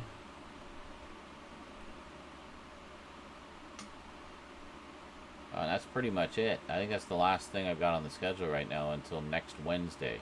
Alright, well, we definitely need to get some more videos in the queue. So, we'll do some filming probably tomorrow. I think today's just going to be a chill day. Just hang out with you guys, touch base, shoot the shit, stuff like that. So, what's this? Oh, wait, holy moly. Little for rent help. Sorry for being at MIA. Hey, no worries, dude. It's been a rough year. Josh Schreizauskas donated $20. Here's a little for rent help. Sorry for being MIA for so long. It's been a rough year. Yeah. No computer until a few weeks ago. My dad died and I had surgery. It sounds like we've had similar years there, Josh. Thank you so much, dude. Really appreciate that. Every little bit helps. And look at that. We're at 46% now. We're 46%, guys. Just climbing up here. That's awesome. Thank you so much. My dad died this year, too. I don't know if you got that news. In May, shortly before his birthday, actually. A few weeks before his birthday. So, definitely feel you there, bro. And just generally, it's been a shit year. But it's really only like now, like the past couple months, I've kind of felt functional again, you know. So yeah,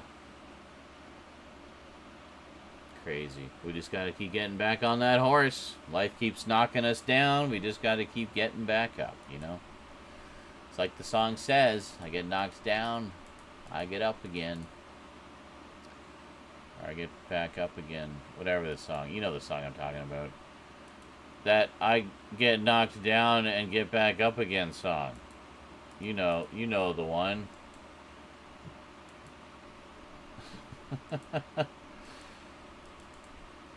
Is that Tub Thumpin' or Chumbawamba or I can't even remember. Tub Thumpin' with Chumbawamba. Yeah. Still waiting for Mambo number 6 to come out. Sure are taking their time on that one.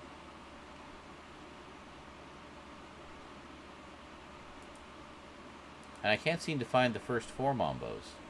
I don't know what happened to them.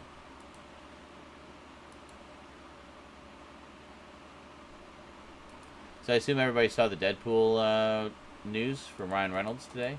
There's actually 2. There's 2 videos. If you go to my Twitter, I posted both of them.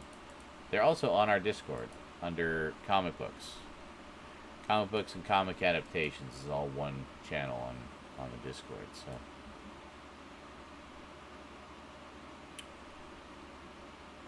okay.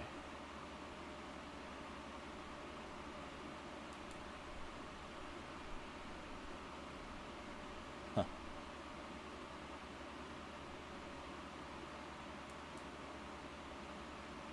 That's great. One of the people on our Discord loves Guitar Hero and gets like custom characters for their Guitar Hero to do the songs and stuff. And they just did one of actually paid a modder to do a She-Hulk skin. And so got this really cool She-Hulk skin and just did a video of I Love Rock and Roll by Joan Jett. So you get She-Hulk singing I Love Rock and Roll. Very nice. I'll have to check that out later.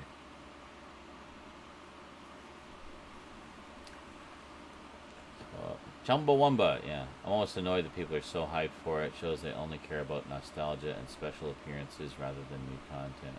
For what? The Deadpool?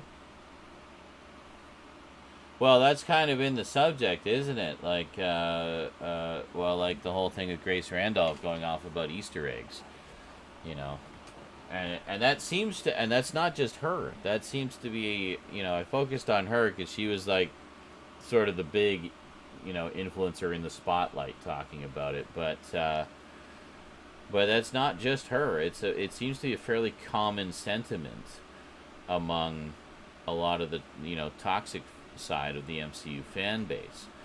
A lot of the clips that you sent me, a lot of the TikTok clips, seem to touch on that.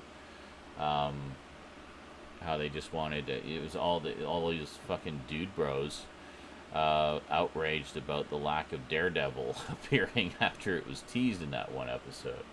Like, come on. There's that one guy, Lex Reviews, I think, who just, like, yells into his fucking dollar store mic.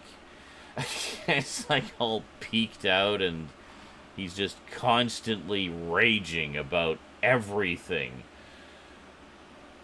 So, yeah, all of his videos lately have the title of She-Hulk is dog shit.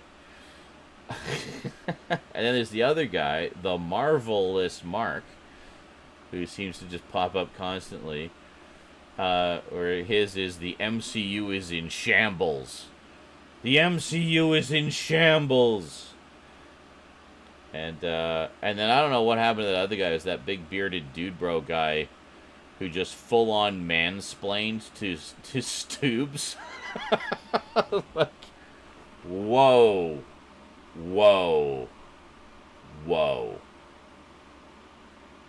You don't do that. You just don't do that.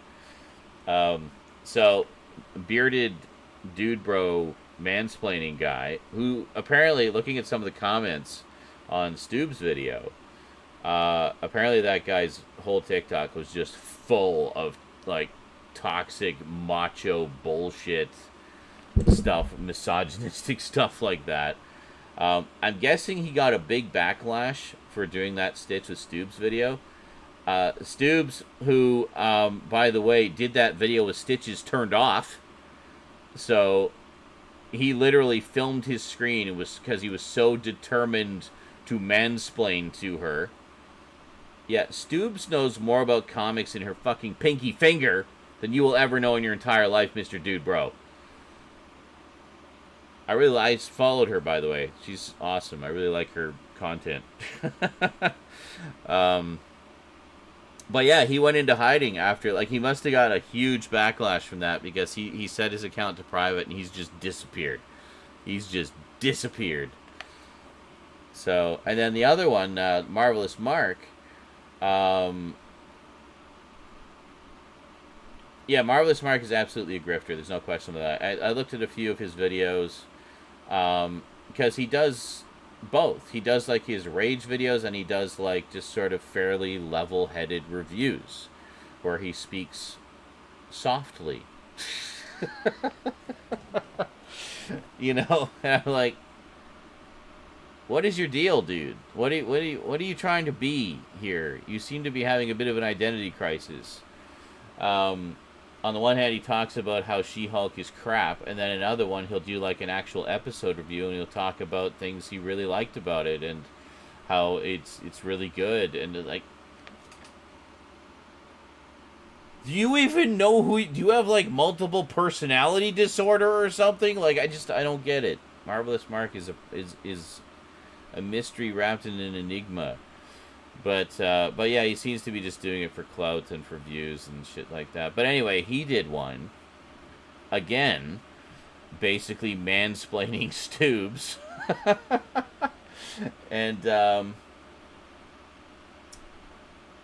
And after that, I couldn't find the video. I was trying to find these guys' videos so I could put a couple clips into my video.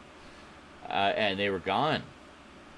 He had other videos of the same topic. It's like, these types of TikTokers are ruining the MCU. Okay? And it seemed like it was a series Yeah, you know the one I'm talking about. You know what? Shut up! Him saying shut up. I got another one of Lex Reviews saying shut up. It's like, well, maybe that kind of content isn't made for you. Shut up! Shut the hell up! I'm only watching, and he actually says this. This is not Matt, it's the other guy, Lex guy. The screaming to the dollar store Mike guy. Says, I'm only watching for one reason, and one reason only. Matt Murdock. It's like, okay, dude, bro. Then it's like, then why don't you just look at the episode summaries after the episode drops and see if Daredevil appeared in that episode that week, and if not, don't watch it. That's it. That's all you got to do. It's like, I sat there being tortured by this episode, blah blah blah blah blah. It's like, you chose to do that. I mean, you're on the internet. You can just look up the damn episode summary and oh, Daredevil's in that one. Okay, I'll watch that episode. If that's all you want to watch, then just watch those ones. It's not difficult. Instead of suffering through the episode and then raging about it on your TikTok. Like, yeah.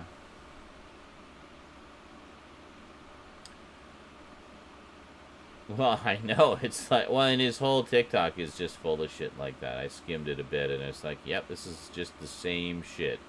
Every goddamn video. And he's just a one-trick pony. That's it. That's his one gimmick. Screaming into his dollar store mic. I am done. No, you're not. I am so done with this show. No, you're not.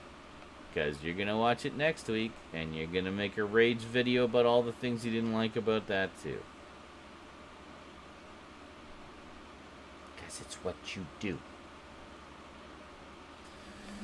So. But yeah, anyway, the Marvelous Mark one. Where he's like, you know what? Shut up! Yeah. I guess he deleted the video after. Because I went through his page with a fine-tooth comb, and I could not find it anywhere. I was trying to find the original video. I could not find it anywhere. Either that or he put it on private. But it seems like everybody that responded to Stoobs just got curb-stomped by the actual positive community and just, like, immediately backpedaled. So, yeah. But anyway, a lot of those clips you sent me, like the content creators you did send me about all the comic book commentary and stuff, some of them were really good, and I really liked them a lot. So I followed a bunch of them. A 60-second comic guy or whatever it was. So might have, he had it up for, well, yeah, I noticed a lot of that was like from earlier this month. Like first week of September, I think. But yeah, there's a few subjects I wanted to touch on, like the ones talking about how the lawyer stuff isn't realistic enough. And it's like, well, no, it's not. It's not fucking Law and Order or Better Call Saul. How many people compared it to Better Call Saul? Like, it's not Better Call Saul. It's not L.A. Law. It's not, you know, if it's close to anything, it's got a bit of an Ally McBeal vibe to it, you know, and that's very intentional. But you know, it's more about the character and just it's about like the courtroom stuff is like about silly courtroom hijinks. It's not about serious law drama, you know. King and Queen Lion. Alright, cool.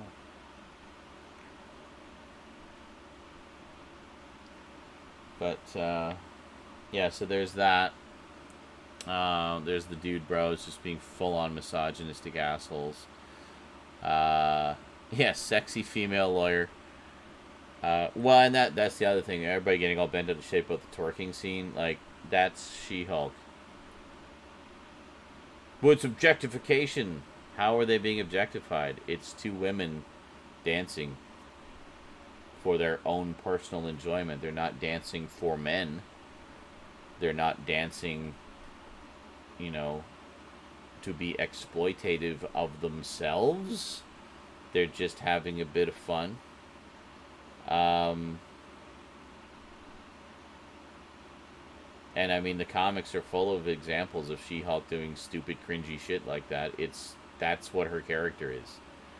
Jen is a cringy character. I mean, that's the whole point. Is like she's this socially awkward woman, you know, in her 30s or whatever, early 30s, I guess.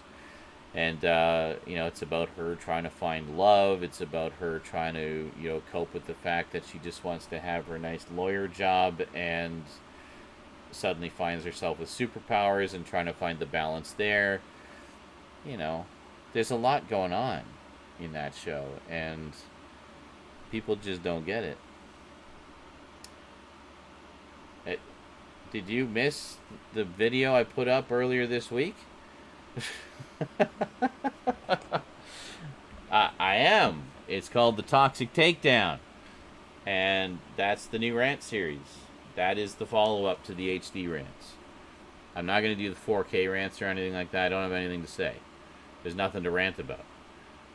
People have accepted HD. There's nothing to rant about on that subject anymore.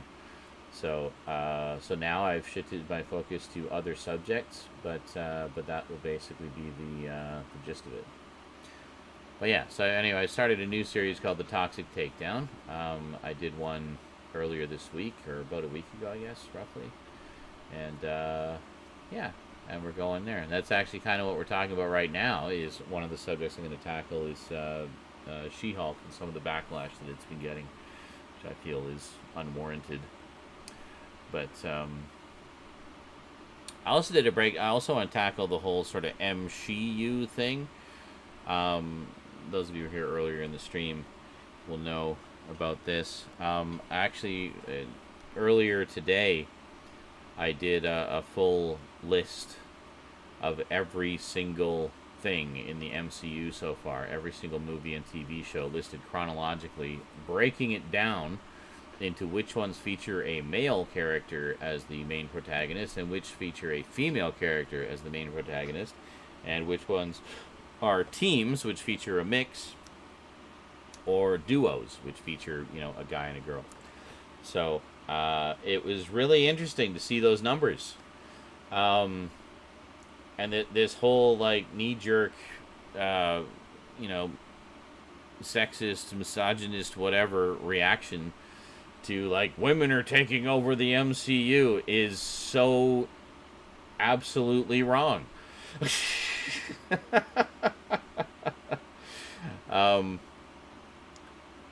There was literally, I think, 9 female-centric shows and movies over the course of the past, you know, many, many years. The first one was Agent Carter, which came out a full, like, 7 years after the fucking MCU even started. So it took them 7 years to start having, you know, some female characters spotlighted. And then now they got a few more. But it's like, okay, so 9 female-centered shows, right? Or movies. Versus about 40 that are either male-centric or teams. 40!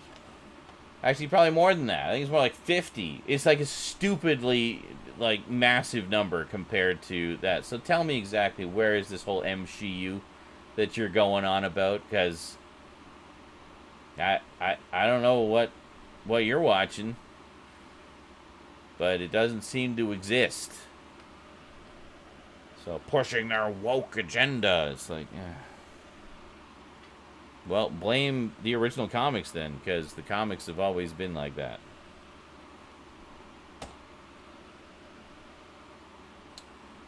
Yeah. Speaking of female leads, I'm really worried for the backlash of Echo when it comes out. It's the one show most people throw under the bus as an unnecessary show. I'm unfamiliar with the character or what that show even is, so I have no opinion at this point. Especially the production woes of Blade coming in. Yeah, something, I don't know how much of that is true and how much of it is rumor. But something about the fact that the script was only 90 pages long and Mahershala Ali was saying it was kind of crap.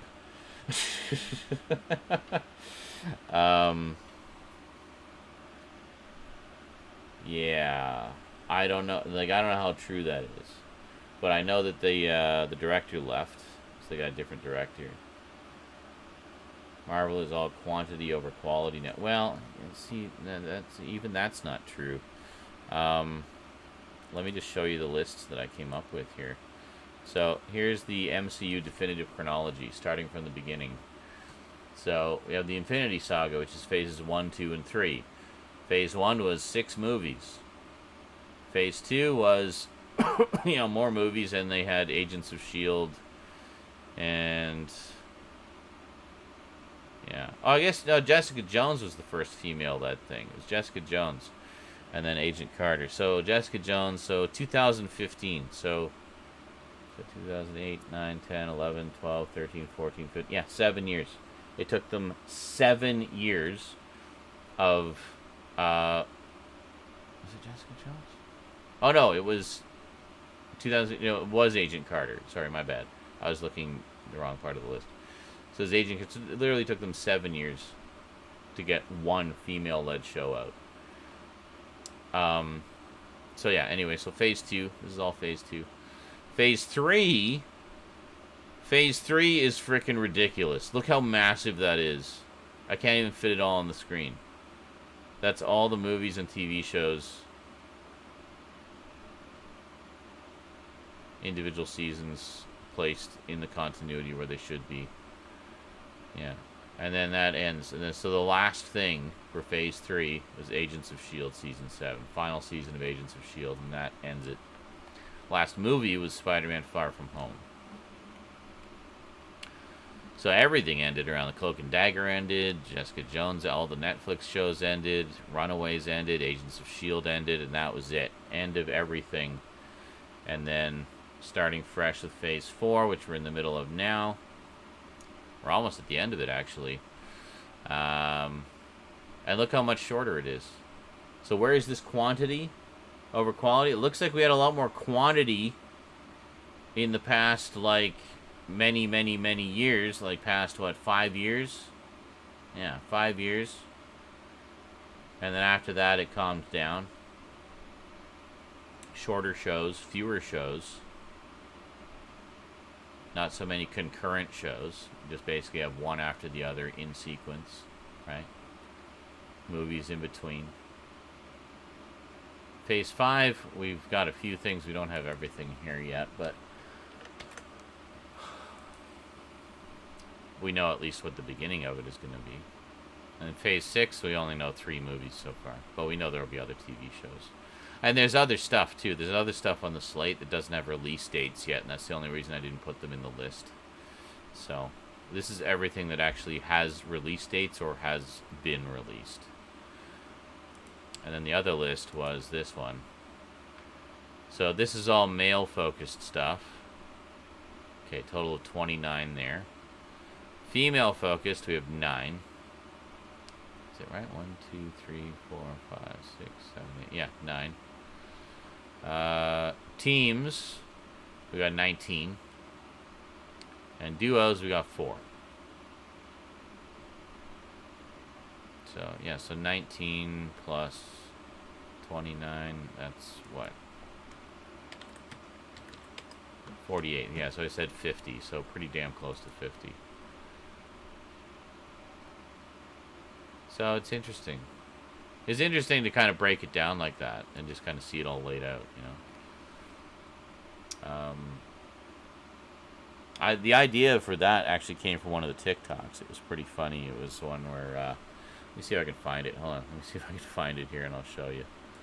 Where was it? I grabbed them all because it just made it easier that way, and then if I needed clips, I could just get clips from them. No, hold on. Back here. Yeah, where is it? That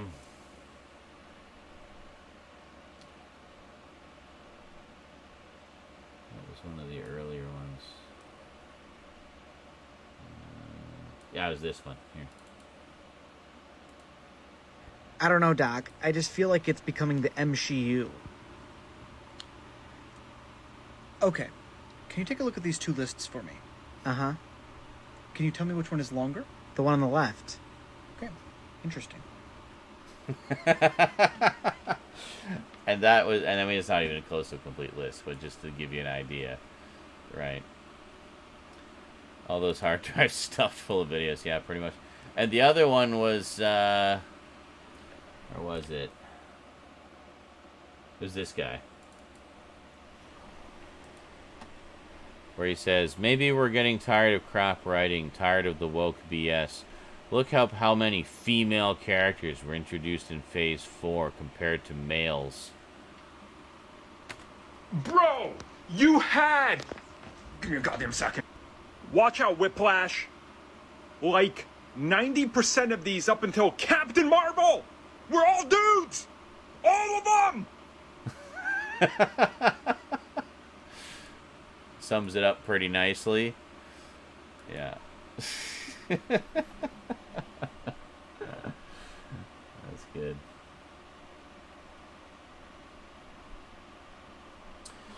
So is this yeah, it's Ally McBeal with Hulk powers. Yeah, pretty much. Exactly. Speaking of female leads, Marvel is Hulk powers. Isn't Olivia Wilde currently doing a Spider-Woman movie? Possibly? That'd be awesome. I'd be down for that. I used to watch the Spider-Woman cartoon all the time. I have one issue of the I have one issue of the Spider-Woman comics, which guest stars Werewolf by Night. It was actually the first ever Werewolf by Night comic I read. And now I have that. I have the original in very well-loved form I got it when I was a kid. And then I have the nice remastered reprint in the collector's edition of Werewolf by Night. Curry says, I know it's not true.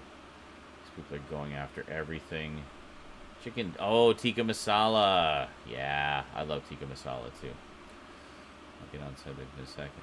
Okay. I know it's not Marvel, but Sony is doing Kraven the Hunter, and Olivia Wilde is directing a Spider-Woman. Okay, that's the Sony side. Yeah, I don't know. I haven't looked at what Sony's been up to for a while, so look at all their hard drives full of video.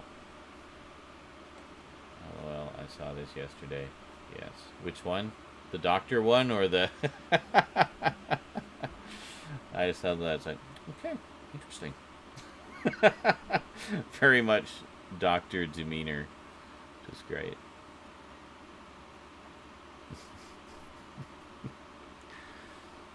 So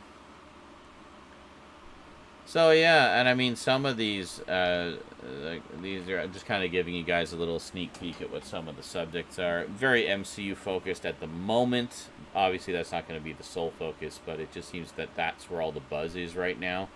So that's what the first, next sort of batch of episodes are going to be about. But yeah, Mr. Kick-Ass himself, Aaron Taylor Johnson, Quicksilver, is cast as Kraven. Oh, really? That's interesting casting. Wonder how he'll look with the obligatory porn stash and beard.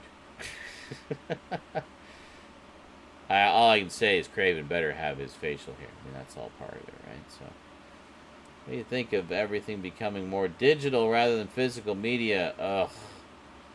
My local store has 3 shelves of movies. Yeah, I was actually literally in Best Buy the other day.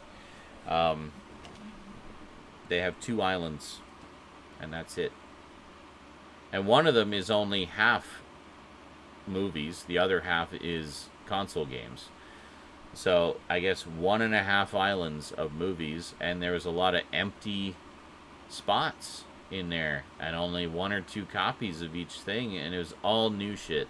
All new shit. Nothing like even remotely older or interesting at all. It was all just new stuff. So, is the Monsters good so far? Honestly, I'm really enjoying it. It basically has the feel of it's not your typical Rob Zombie movie. This is 110% family friendly, made for kids, essentially made for kids and people who are fans of the old Monsters. It's got the same vibe to it. The humor is very, groan-inducing and cheesy and cringy, just like the old show was.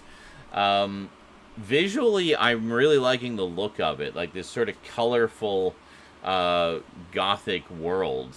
It has the feel of like the old Universal Monster movies, but in like blazing Technicolor, and it just has this kind of cool, cool vibe to it that I like. I don't know what people were expecting. Like, this is fully what I expected and fully what I wanted it to be. It has the feel, basically, of like a kid's Halloween special. And I love kids' Halloween specials, so this is right up my alley. And I'm loving it. I really like the cast in it. I think they did a great job. The guy playing Herman is terrific. The guy playing Grandpa is great. Sherry Moon is Sherry Moon, but I mean, she does a pretty good Lily. She's fun. What's his face from Lost as the sort of Igor character is a lot of fun. You got Sylvester McCoy as the Igor character for the Count, and Cassandra Peterson is in it, Elvira herself, as one of the neighbors, and yeah, it's just a lot of fun so far. I'm liking it a lot. So, needless to say, I definitely plan to pick up the Blu-ray. I don't get the backlash, and this is just generally something I've seen a lot, and kind of what prompted the Toxic Takedown is why people get so bent out of shape over things that are just so innocent. Like, there's no reason for people to be raging about the Munsters. I mean, it is such an innocent little movie that doesn't pretend to be anything that it's not. There's literally no reason for people to be mad about it.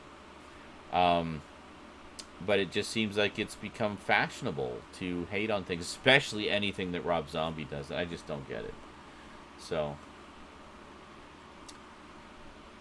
as it wasn't the biggest fan, I will say I enjoyed the visuals. Certain actors really do capture those characters. Yeah. As someone who hasn't been a fan of Sherry Moon, she's great. And Herman was not bad, but yeah. Why rage over this film? And seeing McCoy was great. Yes. And obviously, Rob really likes how he rolls his R's, because I noticed he had to roll his R's a lot. which was kind of fun. But yeah, I mean, it's just, it feels like a Halloween special, just a cheesy, goofy Halloween special. People need to stop taking shit so seriously and just, resurrect your inner child from the dead already, It's okay. It's okay. I mean, for me, obviously, I'm a little more forgiving about things like this. I mean, look how many cartoons I have in my collection, I love stuff like that. I love old cartoons. I love old Halloween specials and stuff like that. I eat it up. I love it.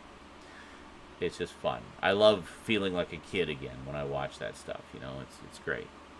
A more innocent time.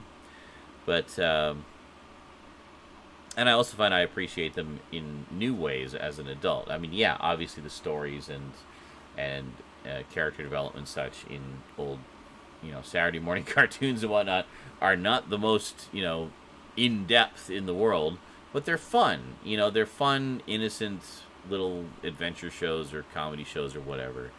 And I see nothing wrong with enjoying those if they bring you some joy. And so anyway, I kind of viewed the new Munsters movie in the same light, and I like it. I've watched a little over half of it. I've got like 43 minutes left. But yeah, I'm definitely going to grab the Blu-ray. Definitely going to grab it, so. Oh, I know. It's like the days when we started are long ago. Oh, I know. Yeah, it's definitely a different time. That's why it took me a while to kind of figure out what to do as far as doing another kind of rant series was, it's like, well, I can't really do the same kind of stuff I used to do because it's not relevant anymore. And the whole thing about, physical media, it's more just physical media is kind of leaving the stores. It's not going to be like the old days where you could just go to a local store and browse and then walk home with armloads of DVDs. It's still out there. You can still buy stuff, but most of the shopping for physical media and memorabilia in general has shifted to online rather than in the big box stores, So it's still out there. It's still being made, but, not as much as it used to be. Not as much catalog stuff as there used to be. And more people just go for streaming. And it's unfortunate that that's the case, because a lot of the streaming services don't carry a lot of catalog stuff. They mostly just carry newer stuff, which I'm sure you've all noticed. So for people like us who like a wide spectrum of content, both new and old, it can be frustrating, because if we have to rely on streaming, a lot of those old movies, my fear is they're just going to disappear into the vaults of the studios, never to be seen again, So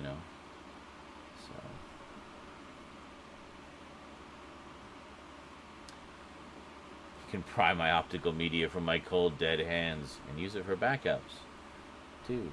And I use it for backups, too. Oh, BDR, yeah, of course. So you should do a stream where you watch old Halloween commercials. Well, actually, over on the Discord, we do a lot of stuff like that. Just because on the Discord, we can just watch things. I have a couple of screening rooms set up there. And there's a chat as well, much like this. So it's structured very similarly to this. It's just it's through Discord, and it's not broadcast all over the internet. But we watch movies and cartoons and listen to old-time radio and stuff in there all the freaking time. So it's a lot of fun. And then we don't get into trouble with copyright, because it's just technically private, private screenings, whatever, private chat. But anybody on the Discord can come. Yeah. It's open to all on the Discord.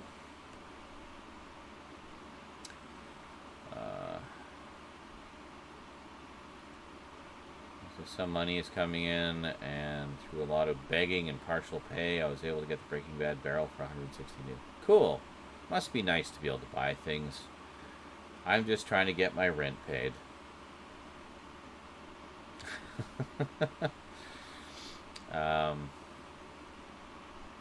160 bucks. Wow, that would be like a couple weeks worth of groceries for me.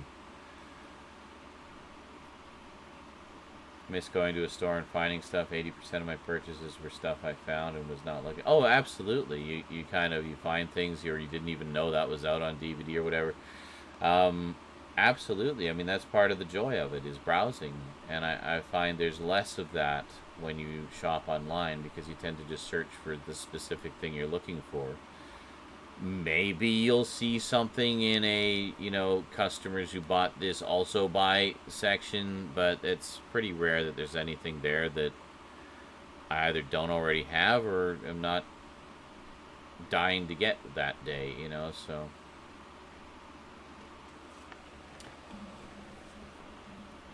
I just had to buy in Burgess. 4K direct from Kino Lore wasn't even on Amazon, yeah. It's getting so depressing walking into Best Buy or Target and there's half a shelf of movies for sale, and that's, oh, I hear you. I know. It's the same thing here. Like I said, I was in Best Buy the other day, and it seems like every time I go in there, there's less and less. They basically have one island of movies, and like a lot of the little shelves there are empty. There's nothing on them,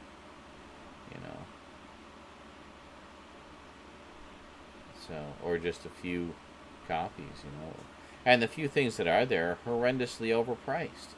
Like, as I saw the Addams Family, the recent animated one, the Addams Family 2, which I want to get, because I really liked the first one. I'd like to get the second one.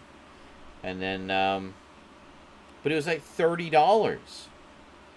It's $30 for the fucking Addams Family 2. Hasn't that been out on Blu-ray for like 6 months now? Like, I see it on sale on Amazon for like half that price all the time. So, you got Scream Factory. Yeah, I think they had some Scream Factory titles once at mine, and I bought all the ones they had. And they were on sale. They were like cheap. They were like, I don't know, 15, 20 bucks. So I couldn't pass that up. And they were the nice collector's editions with the slipcovers, you know. So I got a few of them there that one time they had them. So I went in the other day, I mean, just on a whim, thinking maybe they'll have like a little horror movie end cap or something, and, you know, I can get something cheap. But nope. They had nothing. Absolutely nothing. 30 at Walmart. Yeah, like, honestly, Walmart is pretty much the only place around. There's Walmart and Sunrise Records. Those are the only two places left in my area that have any kind of decent selection. I mean, at least Walmart still has sales on physical media fairly regularly. So, yeah. Hurricane Ian is tearing Florida apart. I'm sorry to hear that. But, I mean, to be fair, it is hurricane season. And that happens pretty much every year at this point. I don't know why people still live there, to be perfectly honest. But, yeah.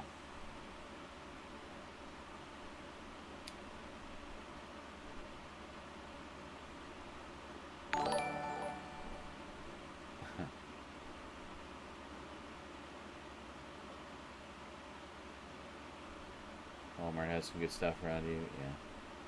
Walmart has a Halloween end cap, but it's all DVD. No, oh, really? Wow. See, at least the one here carries a decent selection of Blu-rays. Still, like, way more DVD than I would like to see there. Sometimes certain titles are only on DVD, but the Sunrise here, I haven't been there in a long time, but the last time I was there, it was pretty good. They actually have, like, a boutique label section where they have, like, a good chunk of Scream Factory and Kino Lorber and Redemption Films, which is a Kino Lorber imprint, and stuff like that. Oddly, the only thing they didn't really have a section for was Criterion. I was kind of surprised by that, but lots of Scream Factory, lots of Kino Lorber, a little bit of the other labels as well. But yeah, it's pretty good.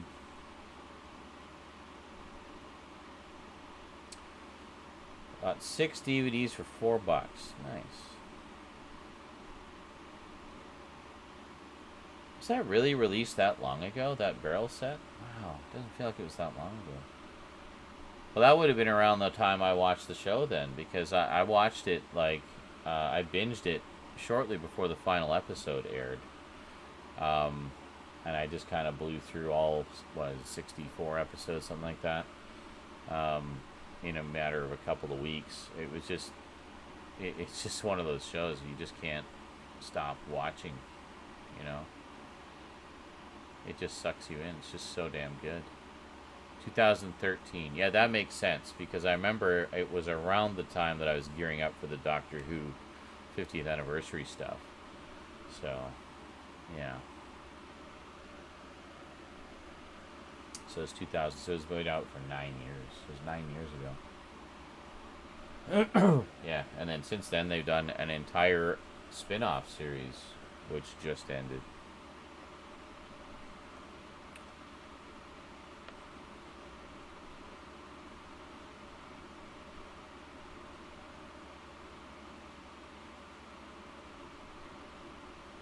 You're trying to find good Halloween decorations. Oh, I know. Oh, God, I know. And hi, Ninkyo, by the way. Yeah, it's depressing. I hate how Halloween just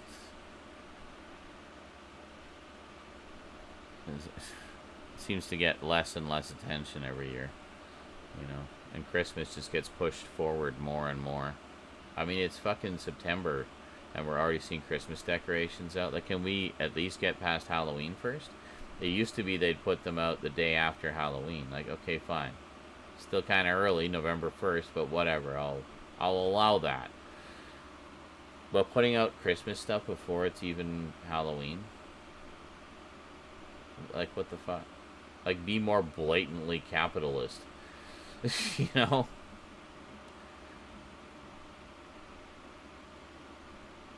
With Billy Piper? Yeah. That's, she was in series 1 and 2, if you're wondering. That was the 2 series that she was in. And then she came back, actually, for series 4. And then also appeared in the 50th anniversary special, Day of the Doctor. So, DVD set. Well, the early seasons weren't actually filmed in high definition. They were just filmed in anamorphic widescreen. So, there is a noticeable improvement in quality on the Blu-rays. I mean, it uses AVC encoding instead of MPEG-2, so that automatically is a better codec, so it represents the footage more accurately. Also, if you're talking NTSC versus PAL, if you're in NTSC land like me, then the Blu-rays are quite a noticeable improvement, because PAL has more stable color than NTSC, so the colors automatically look better, and slightly higher resolution. So even the Blu-rays, even if they were just in full-blown PAL resolution, would look better than the NTSC converted versions, just because of the inherently higher quality nature of PAL video. So, so I'd say there is a noticeable uptick in quality. Where you really notice the difference, though, is from Series 5 onward, because that's when they started filming it natively in high def. So, basically from the start of Matt Smith's era.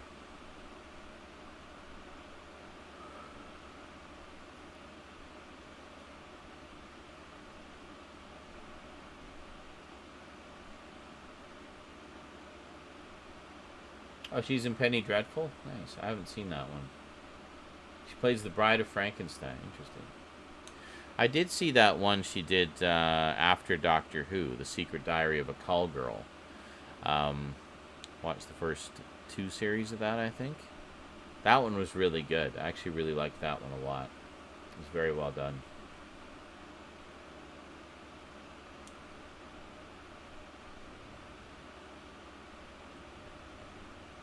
That's what Luke was saying, Duncan. He was just saying Better Call Saul is better than Breaking Bad, which is just mind-blowing to me, because Breaking Bad was so consistently excellent and had, you know, what I maintain was one of the most satisfying final episodes of a TV show ever. You know, it just ended so perfectly. So, yeah, well, I'll definitely have to check out Better Call Saul. Meanwhile, I think I'm going to take a short break here. What do I have for music? Put on some tunes for ya. Perhaps a Zaranyzerak original, some of which you probably know.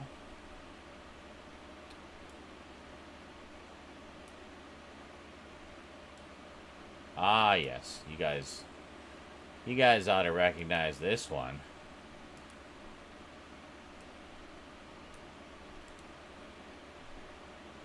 Where it is.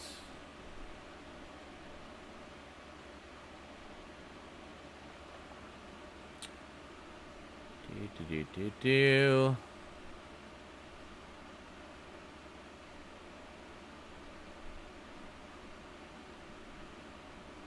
Where the hell is the... I swear I did a thing.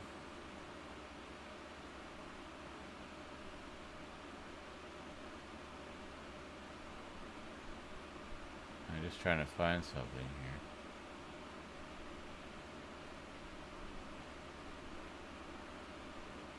Wait a minute, is it not on this? Ugh, fuck's sake. Alright, hold on. I'll have to,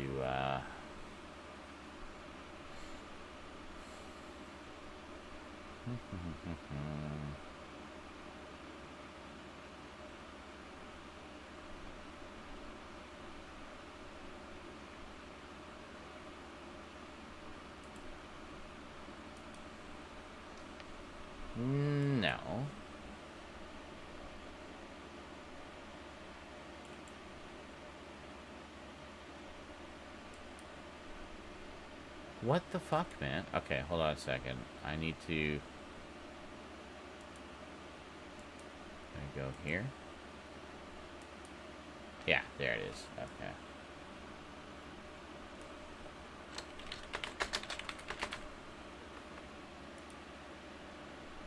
Okay.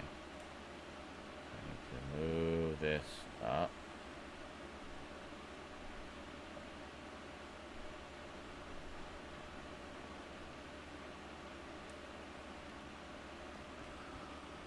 Okay.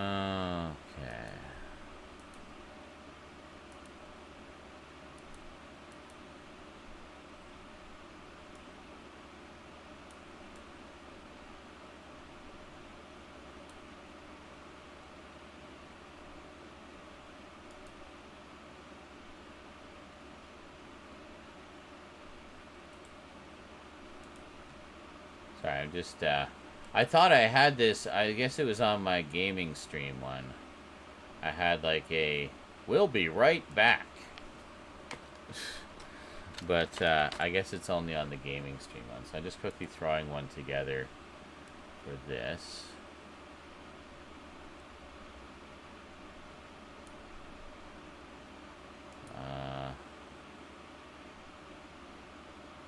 What else do we have here?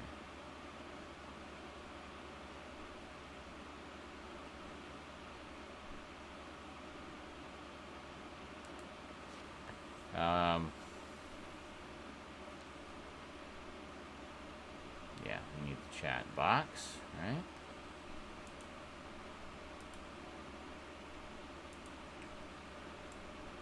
You guys can't see what I'm doing, but it will all make sense soon, I promise.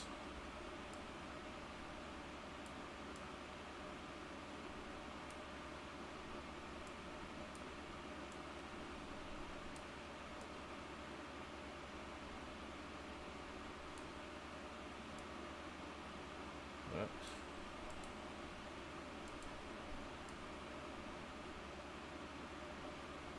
What the hell? No.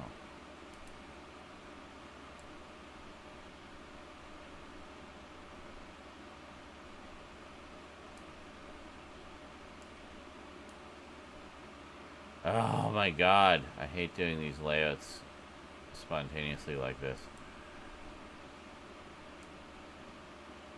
Holy fucking shit.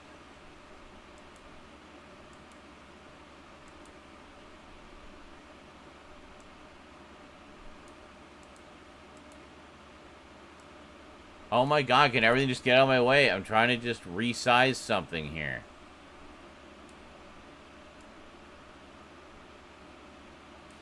Holy crap. Okay, get rid of that.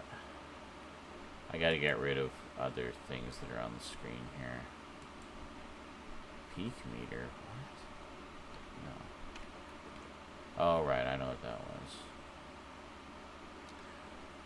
Ugh.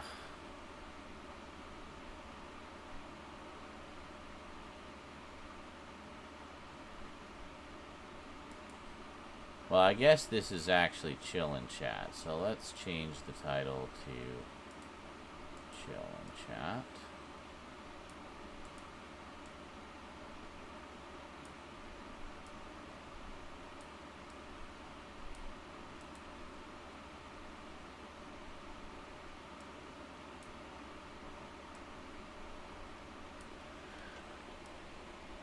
There we go. Okay, got that. Yeah. Michael's always amused whenever I rage at anything technical. I was doing some stuff just on Discord earlier, just in one of the voice channels, and working on stuff. And yeah, I raged a lot as things weren't working.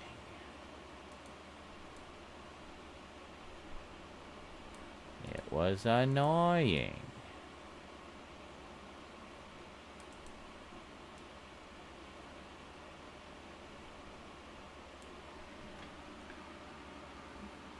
Okay, I think we're good. Alright, I'm gonna go for a short break, and then I will be back. I'll see you shortly. Hold on, I gotta get out of there. Okay. I'll see you shortly.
And there we go. Just a couple of Zaranyzerak originals for you. Because what am I going to do? Copyright flag myself?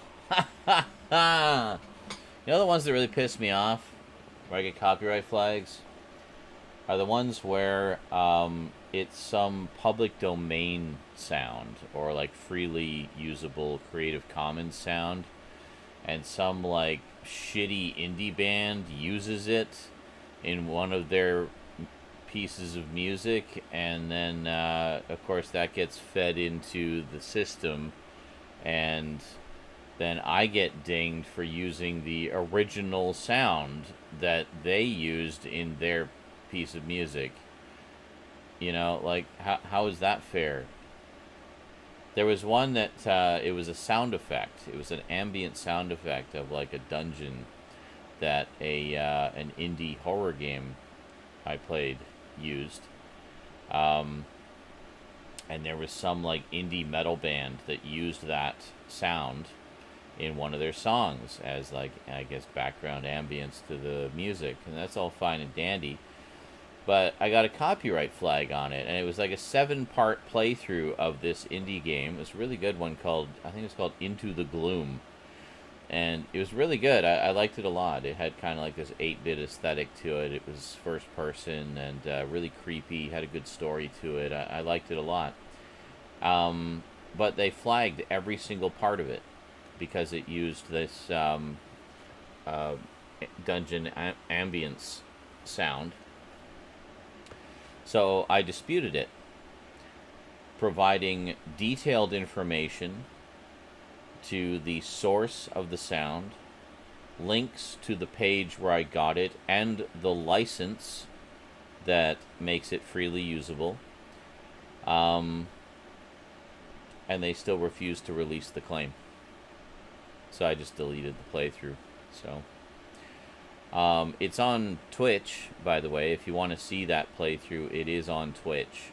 They did not flag it on Twitch, but there's a few music companies that represent a lot of indie bands. There's one in particular called The Orchard Music. I fucking hate The Orchard so much. They just flag everything and they never release claims.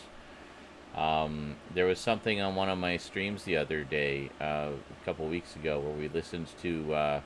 It was just a demonstration of 3D sound from a CD I have, and it was a just a demo of how 3D sound works.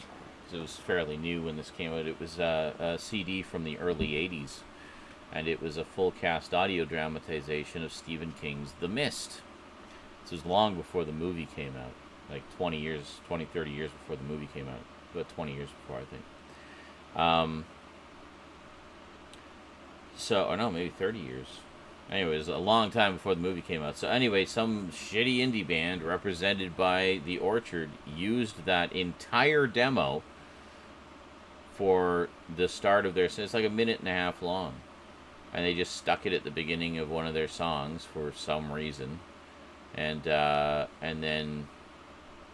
You know, it was like some progressive jazz thing that wasn't even remotely related to horror or anything like that. So I don't know what they did, or how, I don't know how they were even able to use it, because it's technically not freely usable. It's part of a copyrighted audio thing. But if anybody was going to claim it, it should have been the audiobook company that put out the original CD. So, yeah, but basically it wasn't even a case where they would allow revenue sharing. It was basically they just took all the revenue from it. And there's no way I could dispute it because it was the fucking Orchard again. Orchard Music. Bloody scam company. So if you're an indie music label, I say don't go with one of those companies. A, they're going to take a big chunk of your profits anyway. B, are you really getting that much promotion from these little copyright troll companies? I really don't think so. You're better off just doing it yourself. I mean, nowadays with YouTube and everything, and SoundCloud and whatever else, or not SoundCloud, Spotify. You can get on Spotify. It's so easy to promote yourself these days. You don't need to sign up with one of those companies. to promote your music. You know, so it's ridiculous. Yeah, it's really good, Duncan. It's very, very good. I keep meaning to play it for you guys. Maybe now that we have the Discord set up, I'll play it for you guys in there one night. It gets a little closer to Halloween. It was a really good adaptation. It's very, very well done. And especially, 3D sound, you want to wear the headphones, because in the headphones, especially for something like that, a horror play, you hear the sounds all around you. It's like you're there. It's amazing. It's very well done. I've listened to that one quite a few times. It's very good. So, yeah. Back in a Mo. Got to be a taxi for a cousin. Alrighty. Sounds good. But yeah, you were mentioning Icarus, the scariest places on Earth. Yeah, I enjoyed that one a lot. Watched that one quite a bit. Recorded as many as I could. And then got some additional episodes, I think, just off of YouTube. But, yeah. Oh, the box of matches. I know the one you're talking about. Yeah, that's a pretty famous one. Yeah. And he, like, shakes it all around. You hear it moving around you. Yeah, so this is like a full cast audio drama with, sound effects, music, the whole works. And really puts you in that terrifying story. It's a perfect format for horror stories. In fact, so much so that I played it for my friend Ben at the time. You guys might remember Ben from Two Guys and an Effects Box. He was Guy 2. And we listened to it, and he was just blown away by it. And then we got the idea to do our own sort of anthology horror series in 3D sound. I actually purchased a set of microphones specifically for recording 3D sound, and I had ideally you want to have a dummy head to mount the microphones are, because the whole idea of 3D sound is it's two microphones, left and right, but they're omnidirectional, so they actually record sound and pick up sound the way that we hear it. So, so with the proper setup, you would have it so that it would record sound the way we hear it. In this case, by having the microphones mounted on a dummy head, and then so it records it in much the same way that we hear sounds around us. So it gives you that surround effect with just using headphones. So it's pretty cool. So we worked on a few stories. We had like 6 outlines for 6 episodes, I think,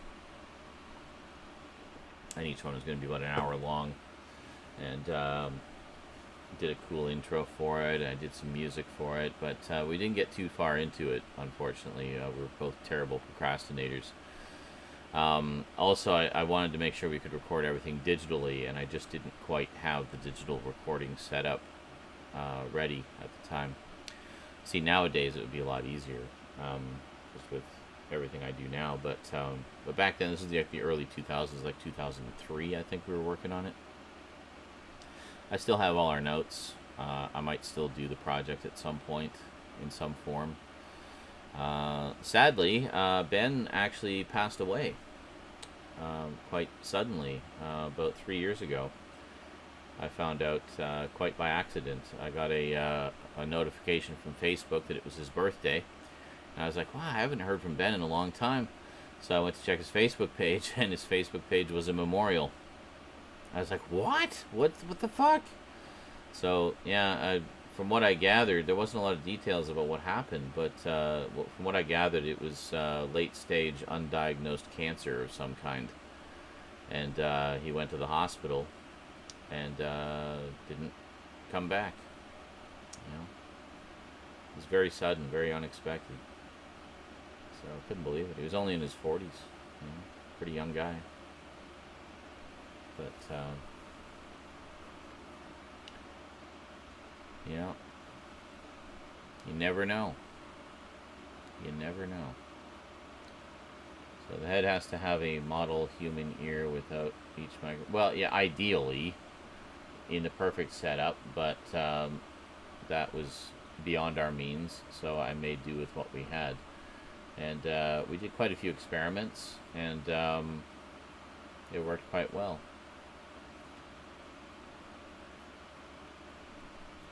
But yeah, I mean, ideally you would have the microphones essentially embedded in what would be like the ear canal. So yeah, I had a fake head that had like small ears. It wasn't enough to like fully bury the microphones in them, but it was enough. You know, the effect was good enough. It was noticeably different than just using regular microphones. But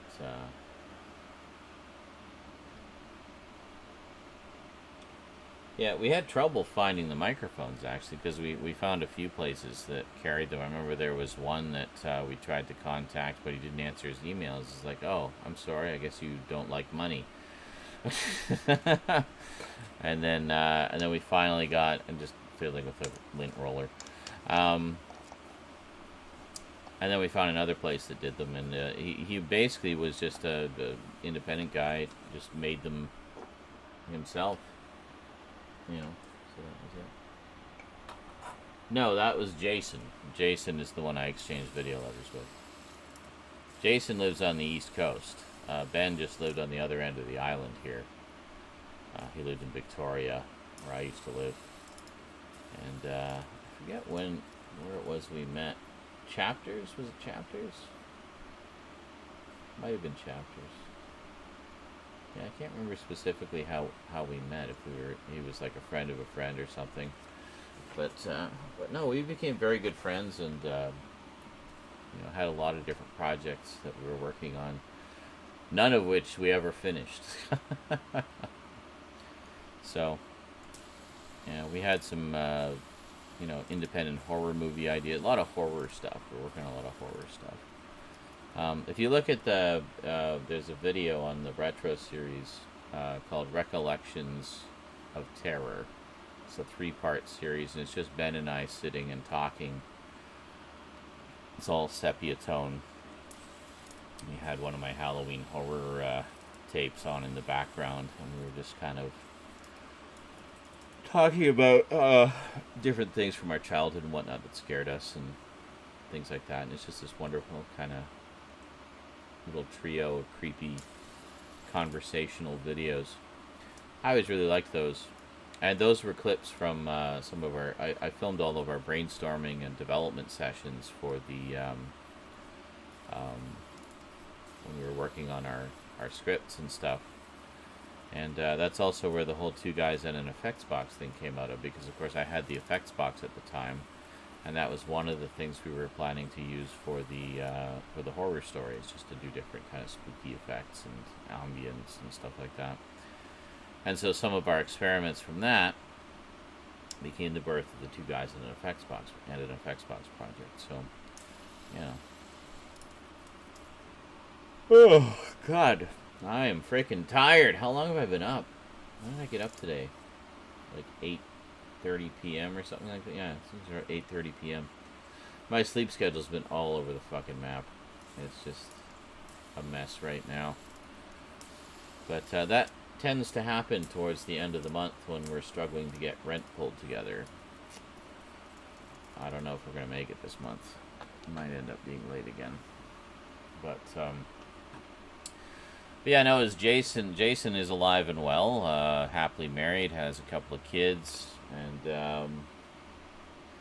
he does, I'm not sure if it's his job or if it's just a thing he does on the side, but,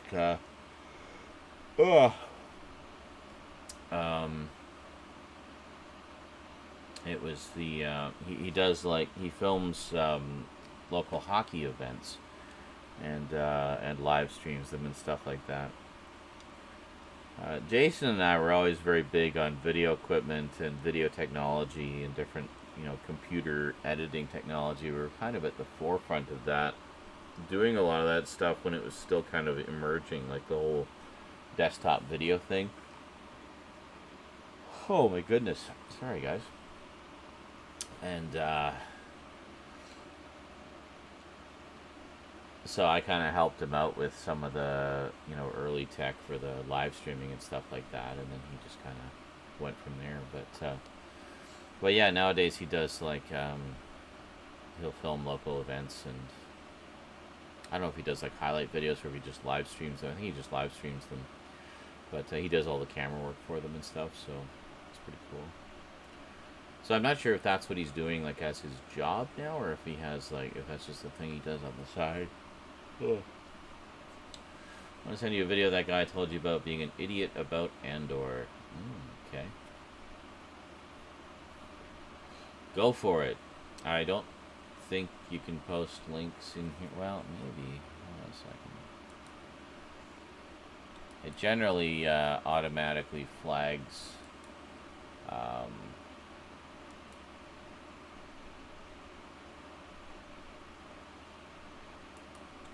here we go.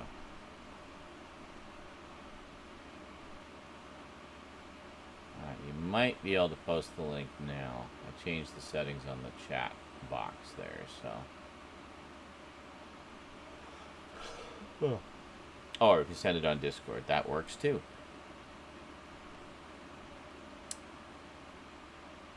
Where?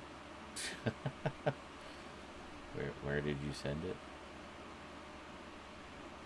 Discord's a big place.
Guy is still at it. Oh, he's like a streamer or something.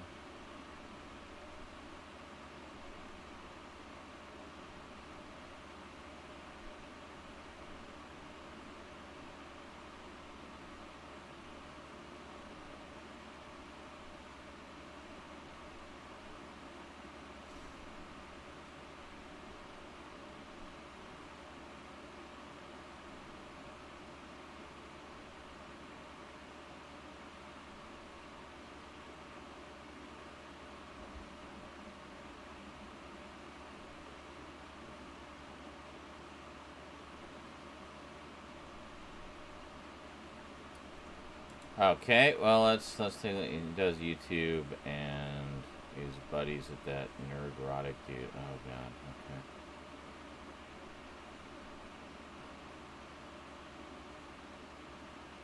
Okay, hold on a second here. It's only a minute and a half, should be fine. Let's take a look. Overall, 1 through 3 was really boring, but one of the biggest flaws was this right here, the flashback scenes. My god, the flashback scenes are so stupid. All right, so this is Diego Luna's character. This is Cassian, and they do this whole callback thing, and they're pushing identity politics with this. They 100% are, and this is the only reason Diego Luna is the lead character of this series, because they're trying to push their diversity bullshit. That's 100% what they're trying to do. It's so dumb. It derails from the story. It gives me no interest whatsoever to learn more about this, because I know exactly what Lucasfilm is doing. Oh god, he's one of these people. All that woke diversity bullshit. Fuck diversity. I just want all my characters to be a bunch of white people. It was really... And male. Distracting.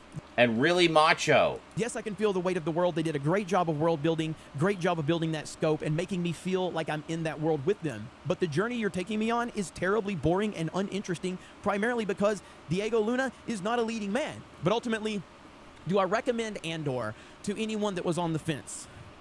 I don't think I do. I don't think I can recommend it because it's still Disney Star Wars. And I still think we're going to end up in a really terrible place when it's all said and done. Again, Disney Star Wars, Lucasfilm, they don't really seem to know what they're doing the way that they released this. A very, very boring 3 episodes overall. And boring because Lucasfilm is more concerned with pushing their messaging, the message, than actually just telling you a good story. Because if you actually took this world building that you created with this show and wanted to tell me a really good, interesting story with interesting characters, that would have been a game changer. Unfortunately, you've got this vision and this scope, but it's being pulled down by the fact that they have no true ambition to do anything other than push their bullshit. So, wow. Where to even begin with that? Yeah, I noticed this. He doesn't understand nuance or subtext or allegory. A New Hope was a Nam-allegory, where the Empire was, you know, the U.S., and we're rooting for the Viet Cong. Pretty much, yeah. Karn is the villain, but he's such a small cog that if it breaks, the machine is fine without it, which is the point. Could someone tell him that railing against perceived identity politics is also a form of identity politics, or nah? Just like when someone goes on about virtue signaling, all you're really doing is virtue signaling to the people in your echo chamber your disdain for virtue signalers. Yeah, exactly. Serial killers saw these glasses and were like, yo! So random. I call that asshole signaling. Yeah. Replace interesting with white in that video, and it suddenly makes sense. See, this is what I said, yeah. Struggling to find the identity politics. I haven't had the chance to start Andor yet, so maybe I'm just missing context.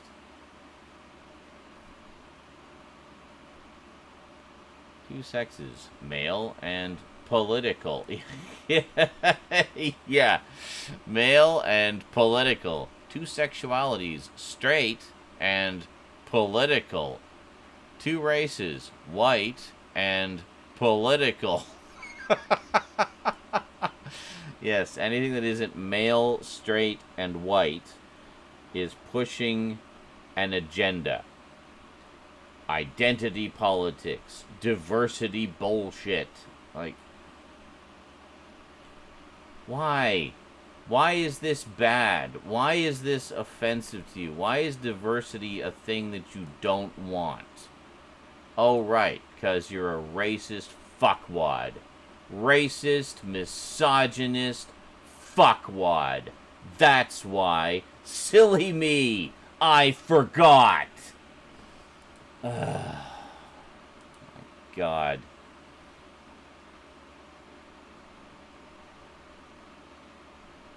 Did they say that Pedro Pascal isn't a leading man earlier? Yeah, I don't know. Why does Luna have to be a leading man? He's a great actor. Yeah, see, I haven't seen Andor yet, so I don't really have a ton of things to say about it at this point. But this is something we see all the time. I mean, anytime that we see, well, She-Hulk, we see a strong female leading character. It's woke, diversity, identity politics, agenda bullshit. We see a leading actor of color. It's woke, diversity, political bullshit. It's like, no, it's not. It's okay.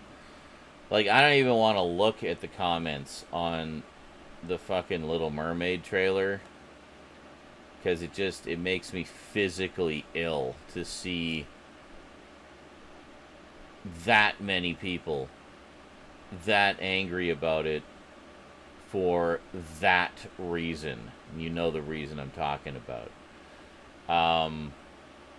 It just makes me sick. Like, because we're supposed to be living in this enlightened age, and yet we seem to have seriously devolved in the past decade or so as a species. Like, is it just that the internet has given these fuckheads way too loud of a voice, because that's kind of what it feels like. Obi-Wan was great. I loved it. I thought it was great. I enjoyed it. I mean, some would argue, like, yeah, but was it even really necessary? Like, I don't know. Does it need to be necessary, per se? Can't it just be a thing that we enjoy? I mean, technically speaking, none of any of this is necessary. They don't have to make comic book movies. They don't have to make more Star Wars content. None of it is necessary. But we enjoy it.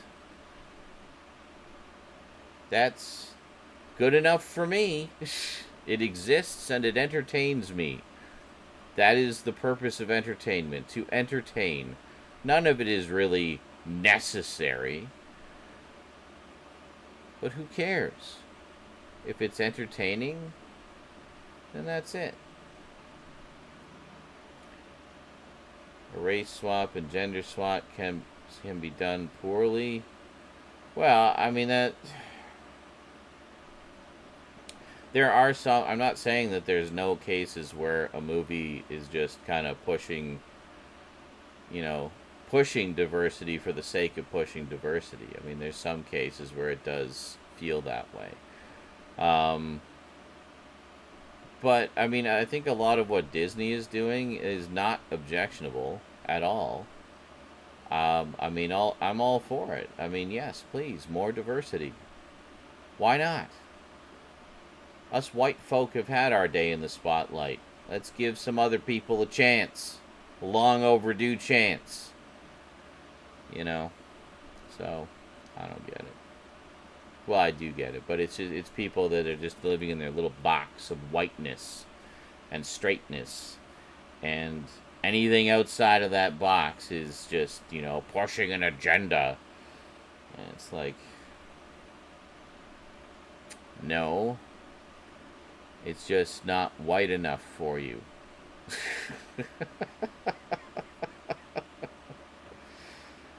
So, I don't know.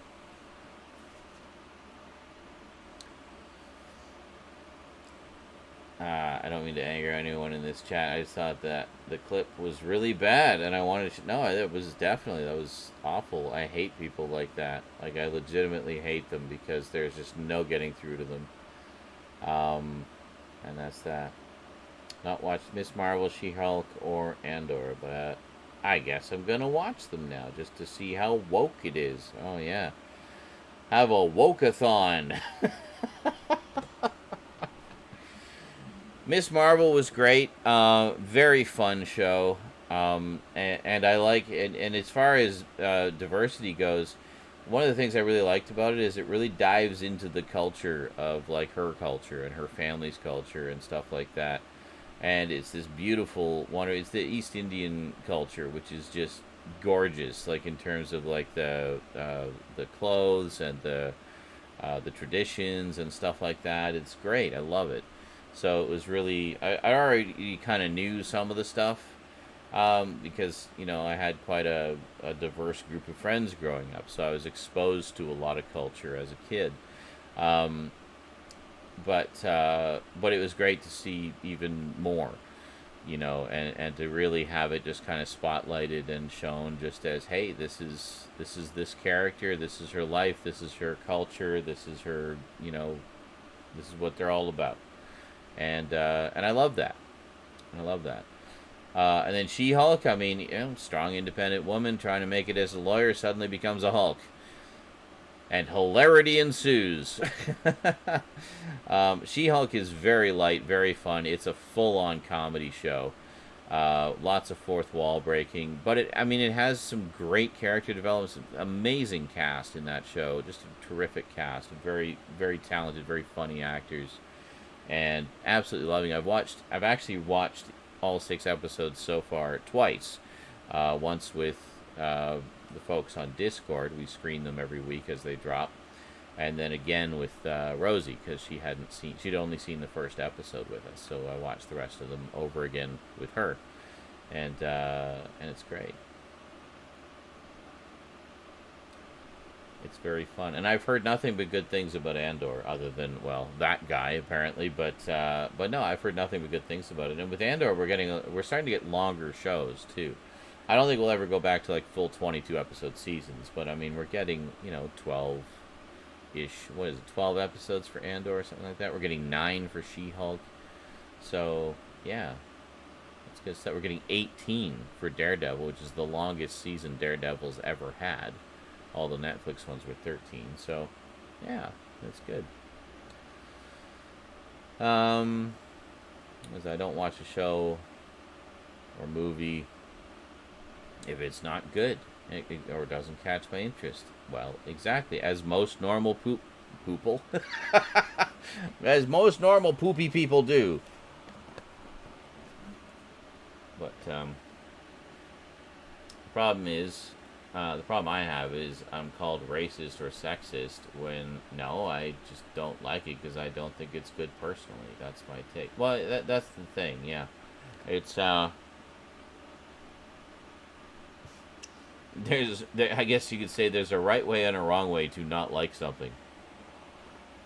If it's like, I don't like it because it has a black person in it, then that's bad. That's a bad reason not to like something. It's like, yeah, no, you're racist if that's the case. I don't like this show because it features a lead character who is a woman. Okay? Well, then you're a sexist or misogynist or whatever. Like, that is also a bad reason not to like something. I mean, if you say you watch She-Hulk and you're like, I just don't find this kind of humor funny. It's just not my kind of thing. That's a fair reason not to like something like She-Hulk, because, humor is subjective, and for some it's very subjective, and some people are very picky about the things they find funny. Others are not. I'm not terribly picky myself. I like a lot of things. I tend to find the good in even the biggest pieces of shit ever produced by mankind.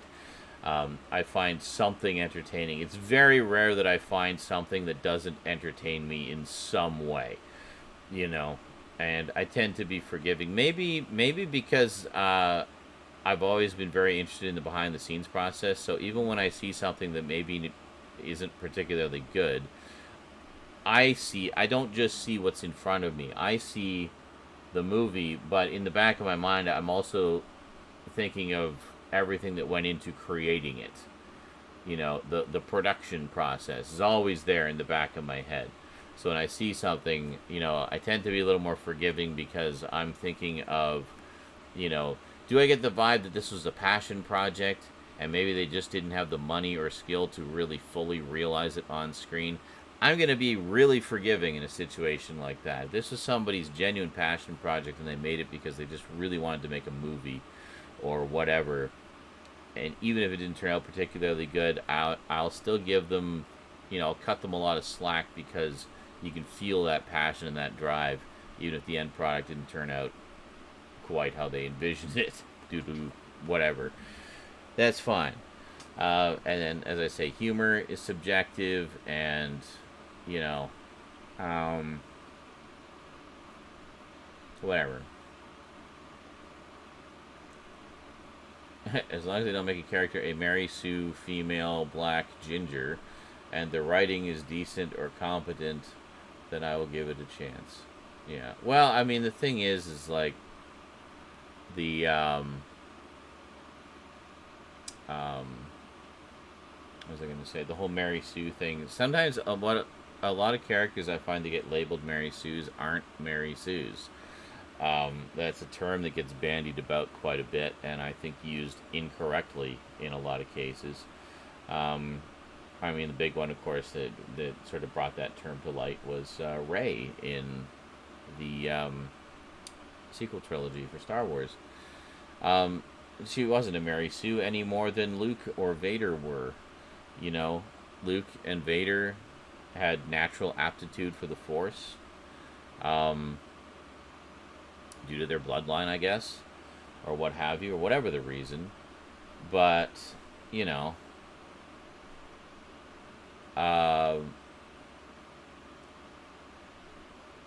but that's not the case. I mean, she's no more a Mary Sue than Luke or Vader were. you know, and that's what a lot of people. So I feel like a lot of it was just sexism. Honestly, they just didn't like her because she was a female. She was the main focus of the trilogy. So it was. Well, let me finish. I haven't finished stating my opinion yet. You're disagreeing based on incomplete information. She was she was a natural force sensitive, like Luke was, like Vader was. You know, I mean, Anakin was using force powers right from the moment go. Episode 1, the first time do you think he was like able to do all the shit he did in the pod race just from being a good pod race pilot? No, that was part of it. The rest of it was natural aptitude for the force. Any other kid with his level of skill, but without force sensitivity, would have been fucking dead in that race. There's no way he could have survived what he had to go through to win that race against Sebulba and all of his sabotage and everything. No fucking way. That was him using the Force without even realizing he was using the Force because he had a natural aptitude for it. That's why Qui-Gon was so interested in it, because he picked that up. You know, stupid midichlorian bullshit, but whatever. Force sensitive. Rey was the same. She just had a natural aptitude for it. Why? Because of who she was. It was literally in her blood. So that's it. And I mean, and unlike Luke, who came into it blind and knew jack shit about the Jedi, he just wanted to join the rebellion. Luke had to train longer to get that skill because he had no further context. He had no context to begin with. The first he learned about the Force was from Obi-Wan. Rey already knew some shit about the Force because, well, she knew about the Jedi and knew about all that stuff, plus her natural aptitude just because of her bloodline. So, I mean, that's not what a Mary Sue is. So...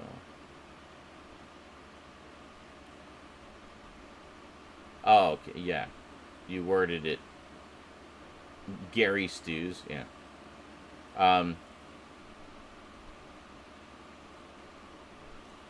So that was it. Like, I didn't buy that whole bullshit.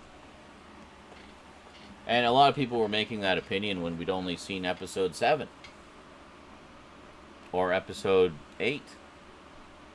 Wait until we see the rest of the story. You know? People were just jumping all over it and like not realizing, it's like, this is a trilogy, this is a 3-part story. You've seen 1 part, or you've seen 2 parts. We haven't seen part 3 yet. Let's see where this is going. And I mean, whether you like the resolution or not is beside the point. Fact of the matter is, it basically explained it. It's like, well, she's Palpatine's daughter. Very powerful in the Force. Like, naturally. So there's your explanation. Love it or hate it, makes her not a Mary Sue because she's a fucking Palpatine. So, that's it. Well, it doesn't, like, none of that even matters to me either. I mean, it's basically just, like you guys said, is it well written? Do I like these characters? Do I like this story? Is it entertaining me? That's all I give a shit about.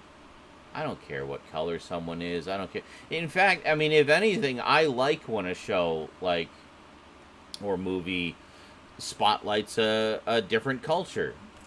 You know, because I like learning about different cultures. I enjoy that. I celebrate it. We talk about that in the live streams all the time. Like, I mean, I have a pretty diverse audience from all over the frickin' world and from all different walks of life. And we talk about that diversity all the time. It's something we all take great joy in.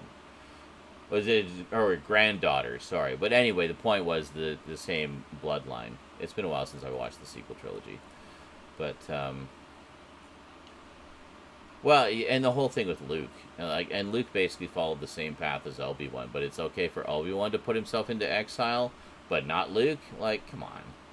It's such a double standard. So, anyway.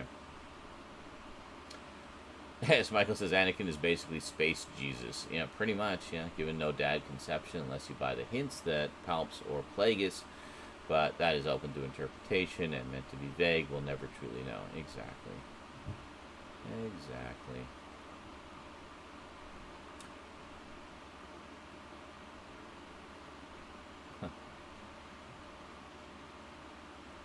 The chuds. The chuds. The chodes? Chode smokers? Use poorly written as arm. Oh, yeah, basically it just means they don't like it. And I brought this up in videos before. It's like, just because you didn't like it doesn't mean it was poorly written. And, it, you know, like with Watchmen, for example, them saying that Watchmen was a badly directed, badly edited, badly written, badly acted film. No, actually, it was none of those things. You just didn't like it. And that's okay. You're allowed to not like things, you know, but don't go criticizing the technical aspects of the film when you really have no fucking clue what you're talking about. You know, the whole thing about bad writing is one that gets me all the time. It's like, that's bad writing. No, actually it isn't. You just didn't like it. Or, yeah, again, you've seen part of the story. Like if it's a series, you've seen a few episodes, you haven't seen the whole thing, you don't have the full context for where things are going, so how do you know? This show isn't going anywhere, there's no point to it. How do you know? Have you seen all the episodes? Have you seen the season finale, which wraps everything up and ties it all together in a neat, tidy little bow? Have you seen that? Then how do you know it's not going anywhere? You know? I see that with She-Hulk all the time. People saying that episode 6 was a filler episode. No, it wasn't. It absolutely was not a filler episode. It was making the joke of being a filler episode, but it actually was quite an important episode. It gave us the culmination of the rising season-long tension between She-Hulk and Titania. It gave Jen a potential boyfriend who isn't a weirdo or, you know, petty in some way. She actually met a nice guy. She's been trying to find love through the whole goddamn series. You know? And it set up a nice little tease with the Wrecking Crew and the mysterious benefactor who hired them and is trying to get some, you know, a blood sample from Jen. That's a lot of big, important stuff that happened in that filler episode. So, no.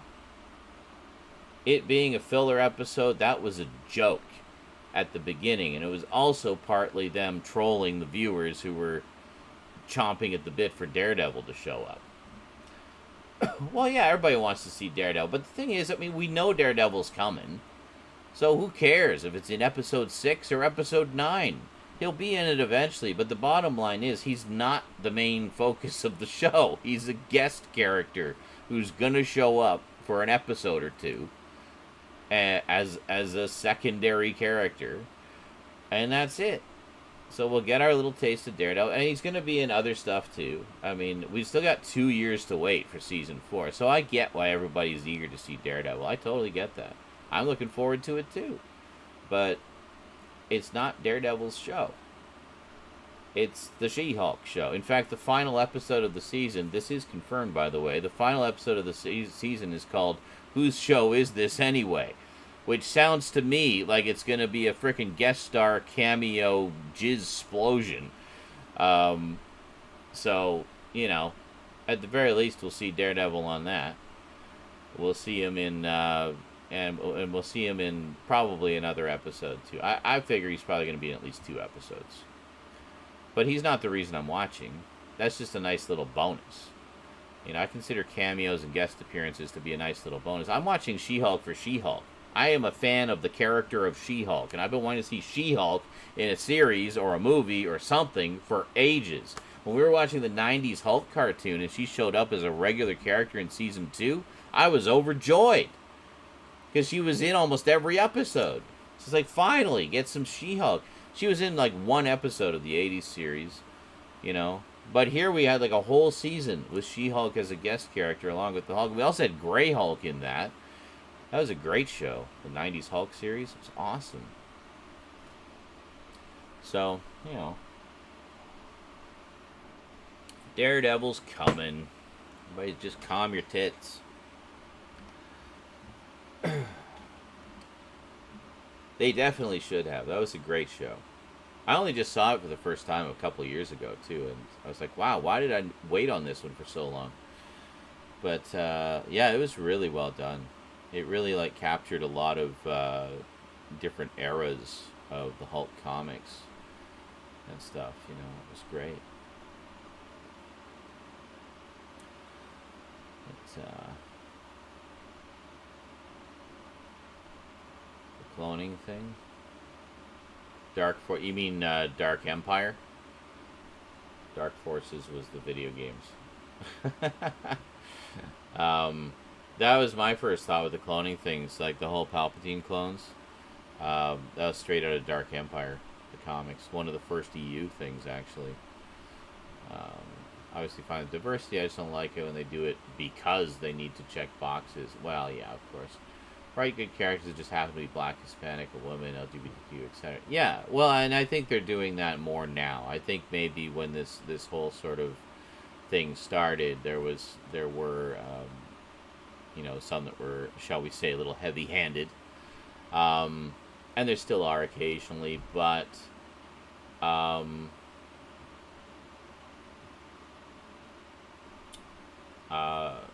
the most part, they seem to be doing it well. I think Miss Marvel and She-Hulk do it very well. Very, very well. And they basically have very... She-Hulk especially, I actually really like the shade that they throw as She-Hulk at the dude bro, you know, misogynist sort of segment of the fan base.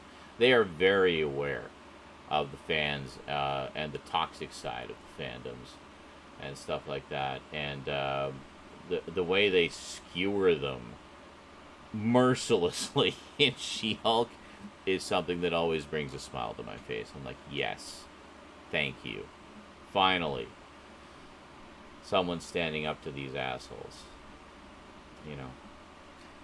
But and they do it in a really funny way too. I love it. But yeah.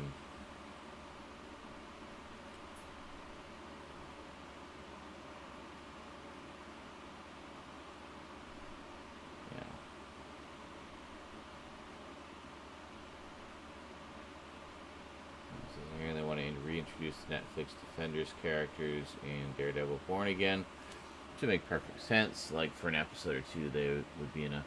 Yeah, well, and they got 18 episodes, so I mean that's... It could absolutely be a springboard to bring in the other Netflix characters. You know, bring them back.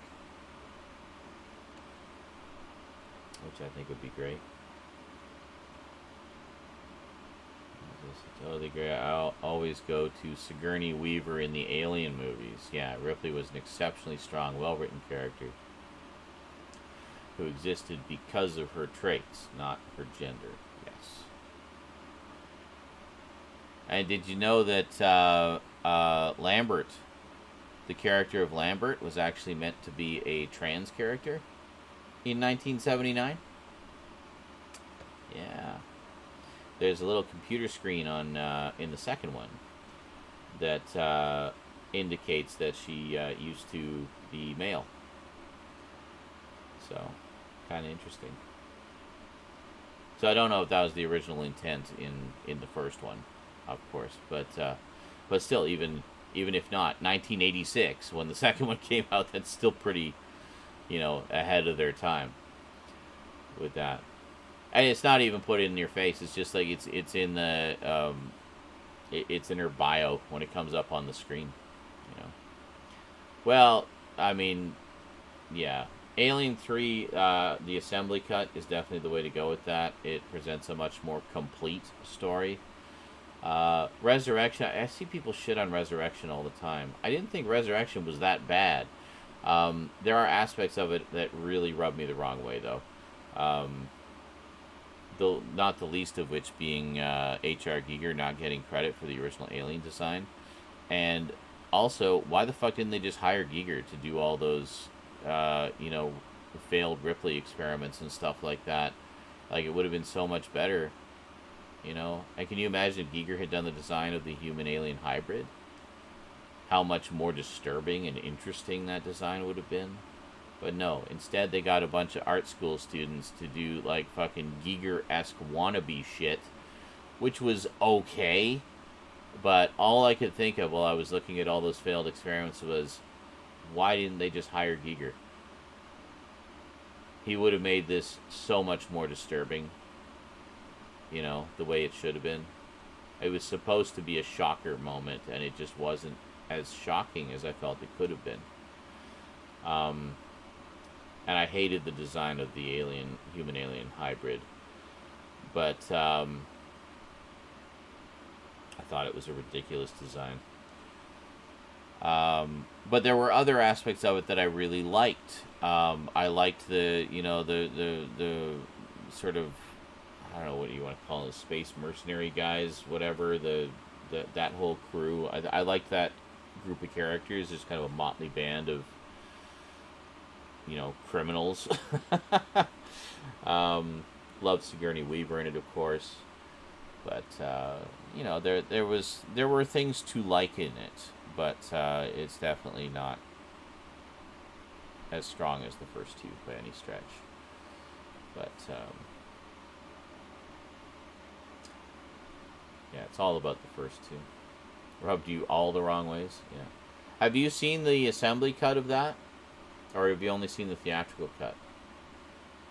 Because part of the reason the theatrical cut is so painful to watch is they cut so much out of it that a lot of characters do not have complete story arcs. Whereas in the assembly cut, where they put a lot of that material back in and rearrange some story points into more coherent order, it just flows better in a lot of ways. And characters that are just kind of forgotten about in the theatrical cut actually have complete story arcs. So it's quite a difference. Characters didn't catch you. Ripley being brought back felt not needed. Yeah. Yeah, Michael, the collector, and I were talking about this fairly recently, actually.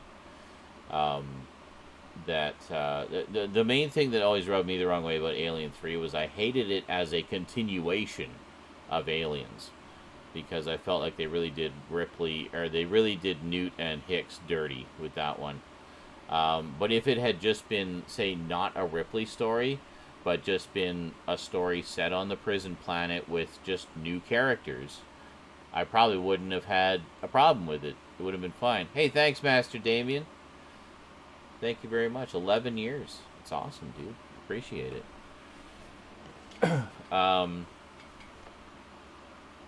And same with Alien Resurrection. If they had just kind of done it as its own thing, like Ripley, it didn't feel like Ripley needed to be in those. And then they could have done Neil Blomkamp's Alien 3, which was going to be a continuation from Aliens, you know? And there we go. I haven't seen the Quantum Leap sequel yet.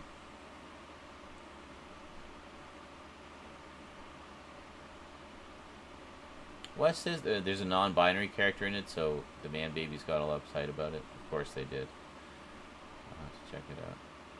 I actually didn't like Sarah Connor in T2. What? I grew to like her later. I thought she was difficult, not approachable. For good reason, considering the character, but IRL, I don't go well with such people, thus I never liked her on screen. I see. Later on, as I grew up, I accepted Sarah Connor in T2 much more as I was more adulty and got her roughness. Well, yeah, I mean, a lot of it was in response to her trauma from her experiences in the first movie, and then her determination to protect her son. There's a lot that's very well written character development in that. And that's why Terminator 2 stands as one of the all-time great summer blockbusters. And to me, one of the shining examples of how to do a summer blockbuster that is not only immensely popular and profitable, but is also a really well-written film, you know. So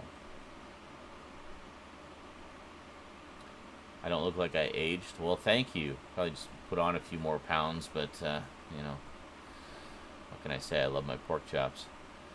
But Well, it's no wonder Fincher disowned it. The studio really screwed him over on that. They even, basically, the producers even admit to a lot of that stuff in the extras on the anthology sets. But I've only seen the theatrical. Oh, okay, yeah, definitely check out the assembly cut. Even if one of your complaints is the same as mine, which I suspect it is, that, you know, as a continuation of Aliens, I have issues with it. But yeah, I definitely recommend the assembly cut. At least check it out once and see it. And specifically, watch the version that's on the Blu-rays, not on the DVDs. The DVD version has incomplete effects and audio for some of the additional footage, whereas on the Blu-ray they actually properly finished it and did all the post-production on it, so it just looks a lot more polished. So The Office Ghost.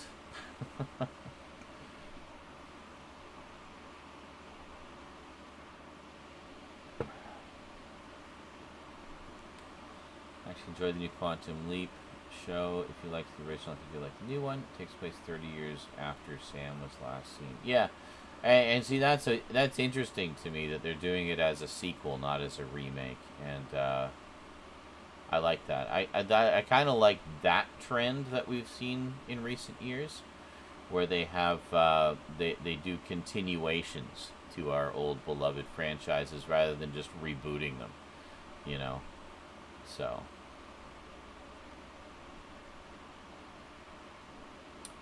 got to have the curry, watch Deep Space Nine, and then play Planet Side 2. You would do effects on a toaster. Near the end of the video, pieces of paper started flying out of nowhere. Oh, right. I remember. It's like it's a retro clip, right? I think I remember the one you're talking about. Yeah, and there's just this phantom piece of paper that just floats in onto the desk in the background. Yeah. That's a deep cut. Wow. I'm impressed you remember that. That's such a small detail. But yeah, I remember that one now. You just see this piece of paper just yeah.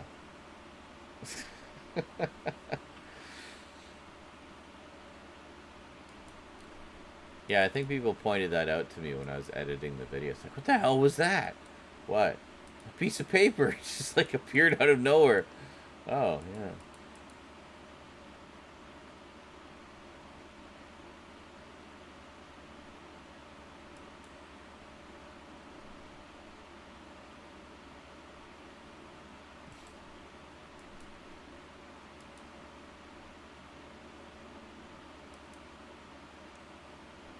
Oh my god, I'm so tired. 129. If I crash now, then that means I'm getting up at like 10. I may have to crash now, though. Who cares?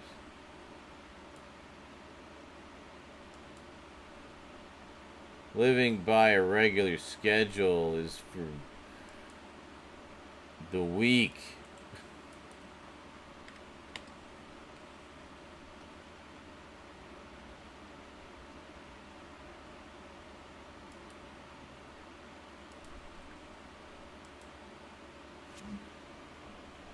Oh, mercy. I should probably make some food or something. I don't know. I do have some Count Chocula in the cupboard.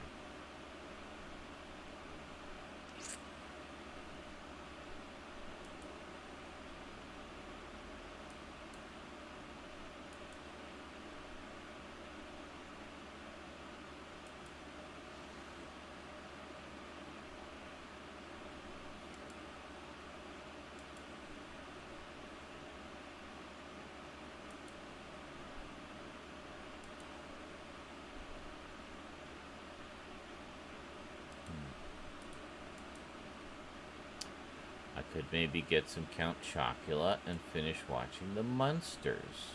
That would be good. I would enjoy that.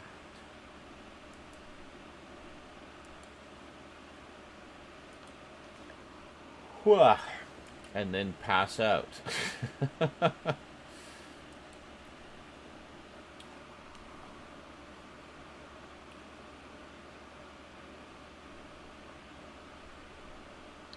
Same way with director's cut of Rob Zombie's Halloween. Oh yeah, which, while overall much better, there's one alternate scene that irks me. They swapped the awesome escape scene in the theatrical cut with one that had a very pointless rape scene. Okay. But other alternate cuts, while better, have an alternate scene that drive you crazy. Oh, I can tell you one. The fourth Die Hard movie. Because it was infamously released as PG-13 in theaters, and then they got an unrated cut on DVD, which I don't know if we've ever had it on Blu-ray. But on in the unrated cut, there's a scene where he destroys a helicopter by sending a motorcycle flying into it, and the guy who's with him asks him, like, why'd you do that? And Bruce Willis just says, I ran out of bullets, which is hilarious. It's just a simple, great little, action movie gag line, and it works great. It's just very funny. But in the unrated cut, it says, well, why'd you do that? And then he gives him a little speech about traffic accident statistics or something. It's just this rambling response that's not even remotely as funny. And just such an unnecessary change. Like, why didn't you leave the bullets line in there? So that would be one. Well, the other one we've talked about with Aliens was the change of the animal for the alien. But other than that, the assembly cut's much better. But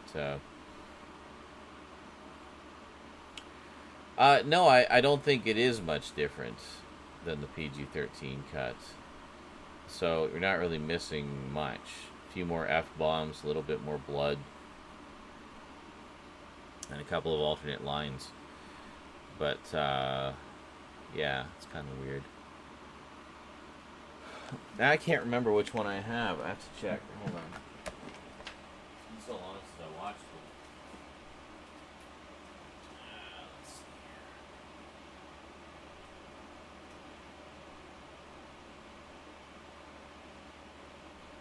The hell is my Die Hard set? Oh, fuck. Where did I put it?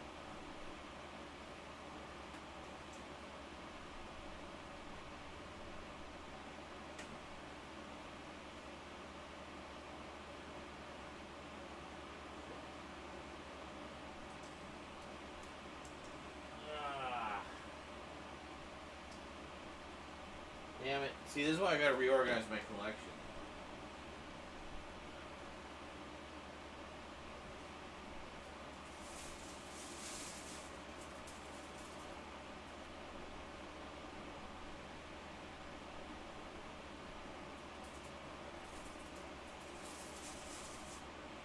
Ow!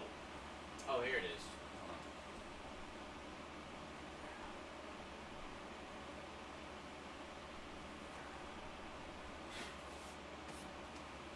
Yeah, it wasn't in its usual place because I had it with all my Christmas movies.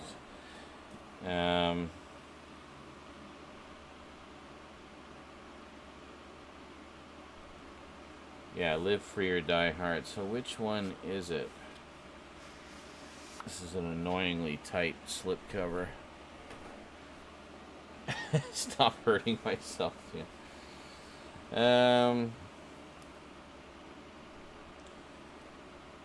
God, does it even indicate? Hold on, maybe on the disc itself.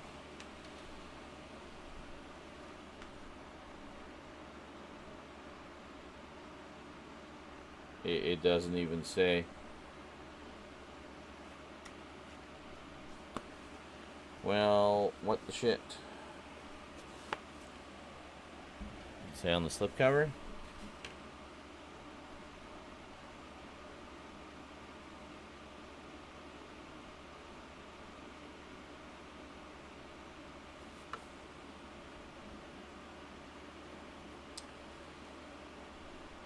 It doesn't say. I'm pretty sure it's the PG-13 version, though. Yeah, pretty sure. And then there was the 5th one. I don't know what the fuck they were thinking with that one.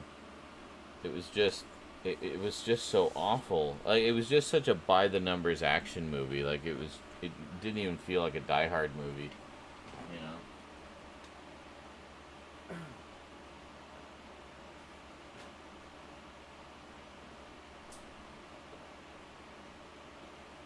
It was very disappointing. But the 4th one, I thought the 4th one was alright. I recall enjoying that. I love Kevin Smith's cameo in that.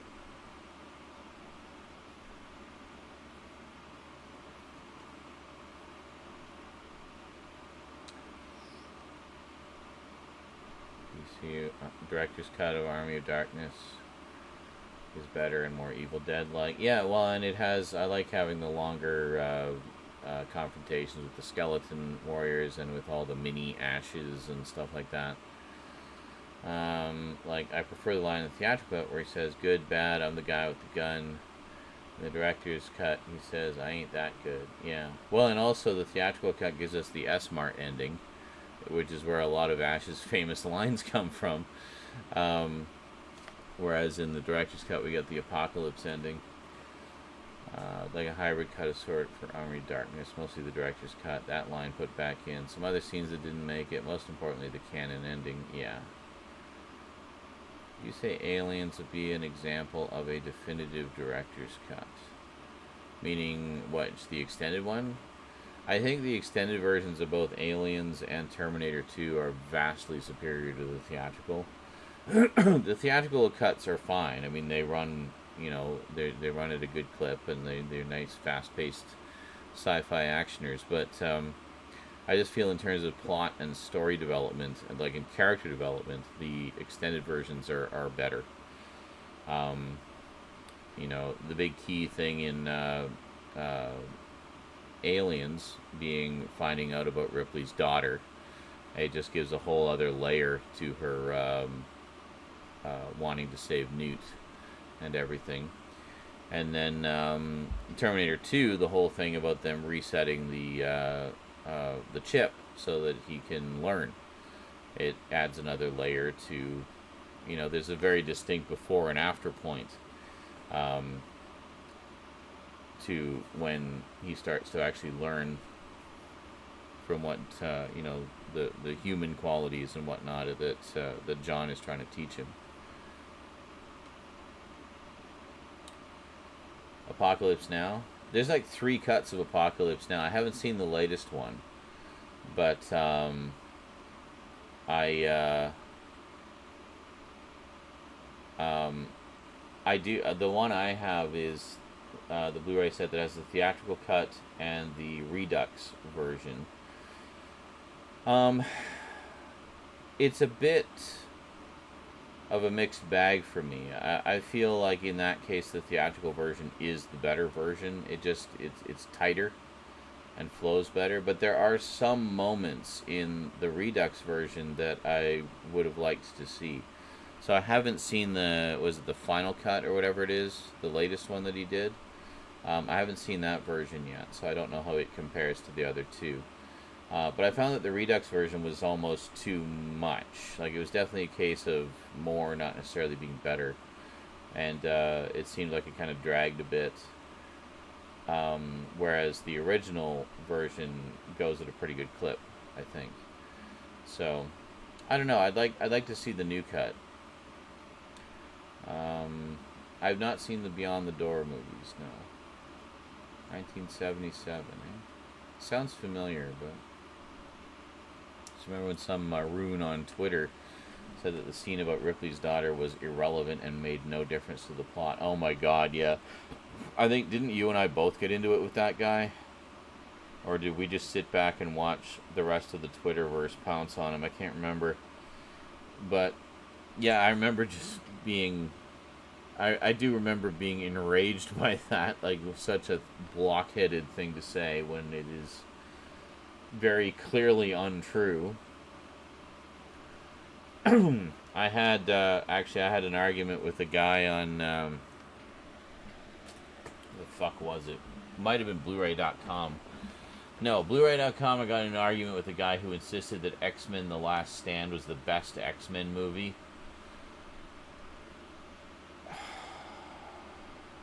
And that became the impetus for me leaving those message boards forever. It's like, I cannot deal with this level of stupid. And then another one was a guy who insisted that Alien 3 was the best of all the Alien movies. That the first one was just boring. The second one, the story, you know, the motherhood story was just so by the numbers and typical and uninteresting and unoriginal and yeah. Said like you equated it to a meal. And it was like you know, the first movie is like liver and onions. The second one is like fast food. But the third one is a full banquet. And I'm like, you're just a blindly loyal David Fincher fanboy fuckhead, aren't you?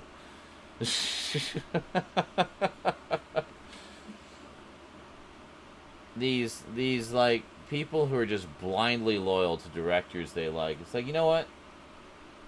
Every director has their stinkers. There are some directors that I like, but I don't like all of their films. Some of their films I actively dislike. You know, like with James Cameron, for example. I love Terminator 1 and 2. I love Aliens. I love True Lies. I love The Abyss. Can't stand Titanic, and not a big fan of Avatar. You know? But I still like James Cameron. You know? I will watch all of his movies. I will watch all of the Avatar sequels. I hope that, you know, they're better than the first one. You know? I think maybe it will be one of those cases where the sequels far surpass the original. Like Empire Strikes Back. You know, it was way better than the first one. And the first one's great. Yeah, Dario Argento's another example. His work is a bit of a mixed bag. Generally, the general consensus of that seems to be his earlier stuff is his better stuff. His later stuff isn't as good. But, I mean, to be fair, even bad Argento still has some entertaining qualities to it, you know. Like, I watched his version of Dracula fairly recently, which has Rutger Hauer as the Van Helsing character, and, I forget who played Dracula in that. He was in a few other things, too. He was in, like, a Frankenstein movie. I think he played Victor Frankenstein, and I can't remember, but I thought it was alright. It's a bit of a different take on it, a little more sexy and stuff, and of course, as Argento often has in his films, has his daughter topless in it. I don't know what's up with that, but Asia Argento is a very attractive woman, so I wasn't really complaining. But anyway,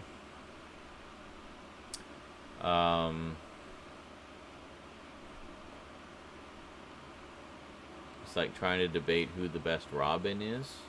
You mean like Robin Hood? True Lies needs to get a 4K or Blu-ray reprint like 6 months ago. Well, and The Abyss. That's another one, the extended version's better. Favorite Tarantino film would be Kill Bill. With both parts. I consider both of them to be one movie. With a very close second place for Pulp Fiction. Love those.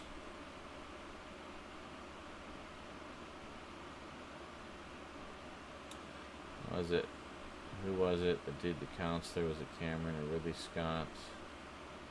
I don't know. Because I think that in the top 50 most boring films I've ever seen in my life. Holy shit. The Counselor. Joel Schumacher. Oh yeah, definitely. I mean, we all know about the fiasco with his Batman films. But a lot of his other films are fantastic, you know? I mean, good, usually very tight edge of your seat thrillers, you know.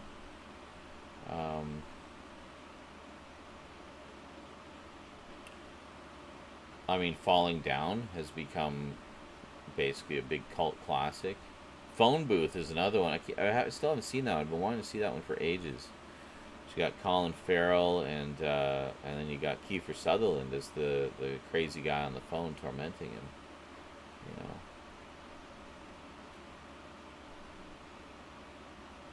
know, literally tight. What? I think I said something and then you latched onto it, but then I forgot what I said, so I missed the reference. I'm very tired right now. Oh, the editor of Falling Down. Oh, yeah. The editor of Falling Down, who I interviewed, wrote in his book that Schumacher would rarely do more than 1 or 2 takes. Wow, so like a very efficient director as well, eh? Interesting. Yeah, Falling Down is one I've been wanting to rewatch for a while. I haven't seen it in a long time.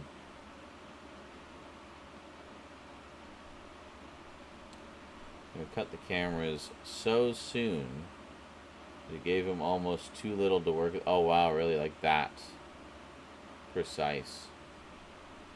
Interesting. So I wouldn't be like that. I would let it run a little bit, like just even a few seconds, you know? Well, I do with my own stuff. It was Ridley Scott. I don't know. I don't know that I've seen a ton of his recent stuff. I mean, I like the Prometheus and Alien Covenant. I like to see. I'd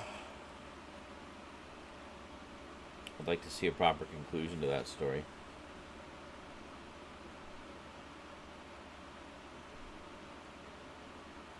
Did you guys ever see Thelma and Louise? Quite a different film for Ridley, but one that I really liked.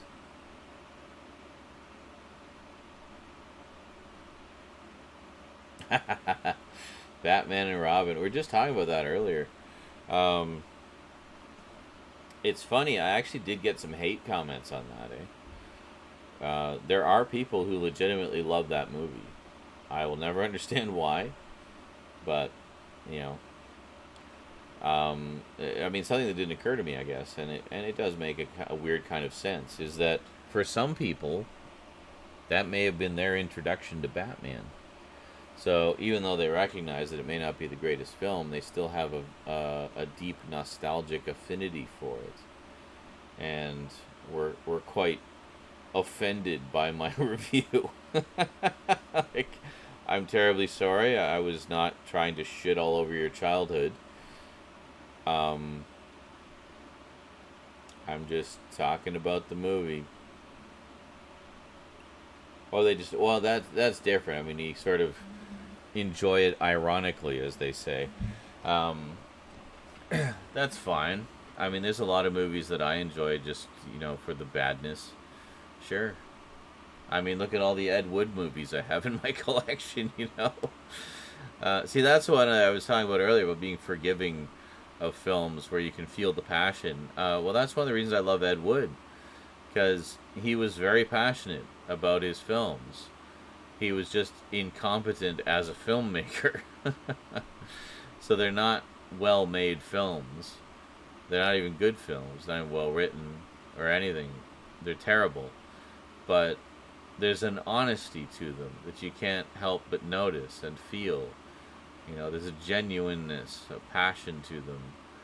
And that just seems to shine through them, even though it just shines through the badness. At least it does for me.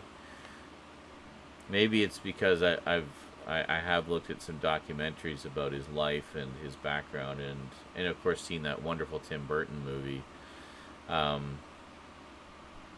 So kind of coming at it with that perspective, kind of getting, you know, knowing a little bit about the man behind the camera. Certain things just kind of resonate differently. It just hits different, as the kids say. Just hits different. But no cap. Anyway. I mean, it looked like when we were watching the Mill Creek stuff. My this is why you guys got to come to the Discord. We were watching the movies on this set, the Tales of Terror set. It's hard to see the title in the shadow box there. Here, if I show you the booklet. There you go. Tales of Terror, the 200 movie set. We watched the first couple discs. The plan is to ultimately watch all of them. They're mid. Did you just hear that expression today for the first time? When I sent you... Yeah, I sent you a clip of something. I can't remember. I hadn't heard it until I looked at those TikTok videos. That's where I learned it. And I got it. I mean, you pick up on it. Basically, it's like middle of the road, mid-range. It's mediocre, I guess. Mediocre. So mid. It's like the Incredible Hulk movie was mid as hell, man. So mid. Very mid. It's mid. Okay. Well, your opinion is mid. No cap.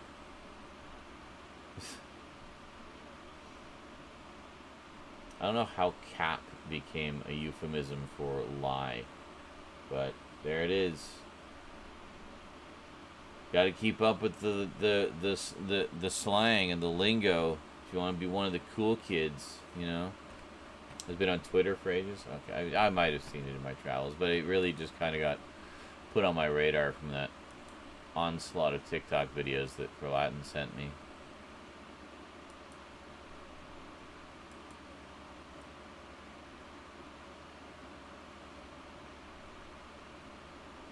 What is this? Oh. I received a notification that I am live on YouTube. Thank you, YouTube, for letting me know that I am live.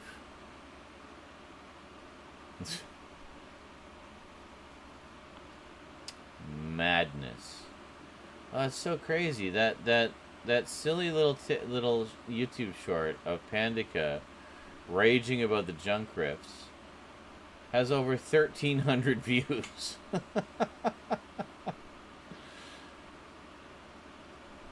You know, those Fortnite clips that certain viewers tell me nobody wants to see and I'm just pushing viewers away. 1,300 views. And these same people say, make more Multimedia Chronicles videos. That's what people really want to see. That's what everyone's waiting for. Okay, well, latest Multimedia Chronicles video has 450. Which isn't bad for lately, but that YouTube short that took mere minutes to put together has 1,300.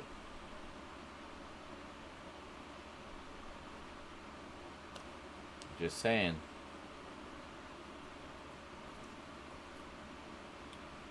It's actually been a pretty good week for views, honestly. Like, most of the Multimedia Chronicles videos are getting, you know, a few hundred.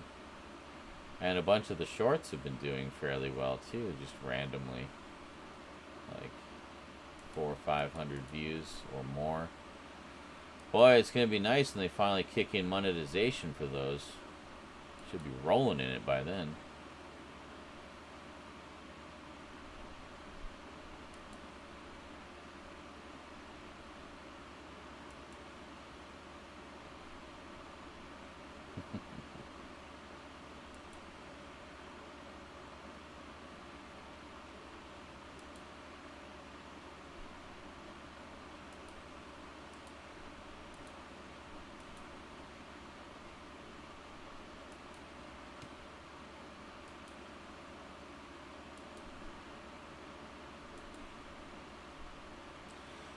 What was I looking for?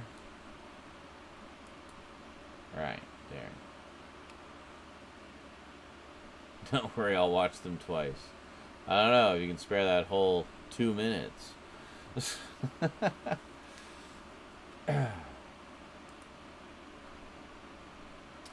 Batman and Robin is a mostly trash film, but I love watching some of it because of how shit it was. Well, see, that's it exactly.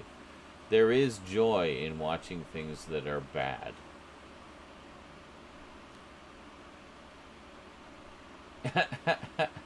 Same, except Exterminator City and the Star Wars Holiday Special. Those were miserable watches. Okay, now this is exactly the point here. Like all those people with Batman and Robin, you know what? I don't mind the Star Wars Holiday Special because I'm nostalgic for it. I saw it when it originally aired, when I was a kid. So for me, that's a part of my childhood, and seeing it brings up all these wonderful memories of, you know, laying on the guest bed in the basement, watching it as it aired, and yeah, it's just kind of a happy memory trigger for me.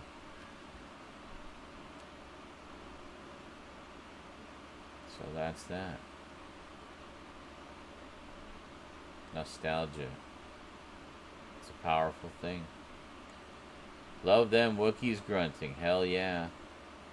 Well, the thing is, like to their credit, they say like, oh, you don't have any subtitles or anything. You don't need it. It's all communicated through mime and their body language, and so you get totally what they're saying to each other, you know. Now, do I think they should have had big, long, extended dialogue scenes with Wookiees and only Wookiees? No. Of course not.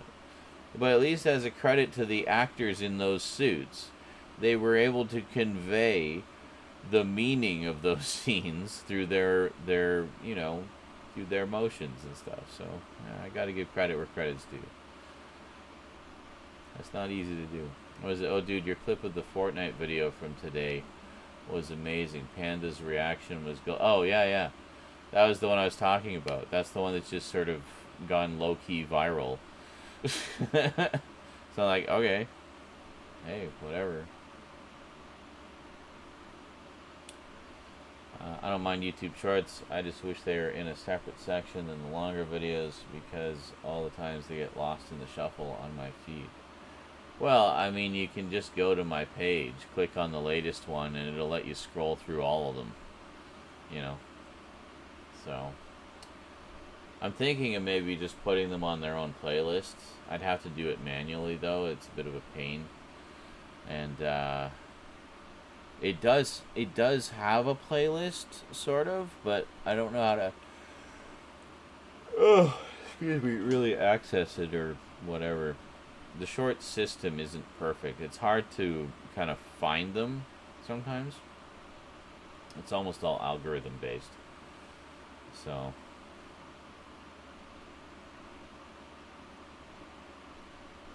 nostalgia does weird things. Them member berries are insane, man. I know, right? Rememberies. This day I've never been able to actually see the Star Wars Holiday stuff. Dude, it's on YouTube. I wasn't born until 79, and it wasn't circulated like the movies were, but it's on YouTube. It's also on archive.org. Like, it's not hard to find. In fact, in recent years, I don't know how many years ago it was, but in recent years, they actually found a couple of the original broadcast master tapes and did, like, nice transfers of them. So you can actually see them in technically better quality than you would have seen them back in the day, you know. And I'm pretty sure those versions are on YouTube. So I guess I know what I'm doing later. I had no. Yeah, let me see if I can find. There's a couple different versions out there. Let me see if I can find one of the better ones. Hold on a second here.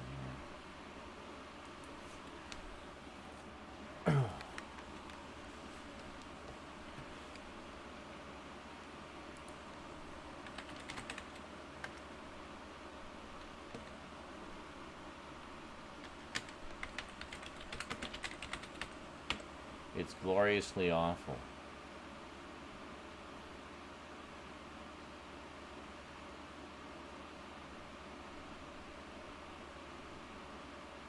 Okay, hold on a second. I just have to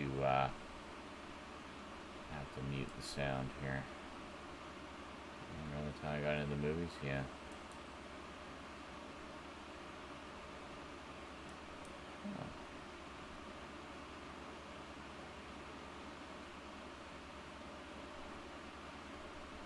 Oh wow.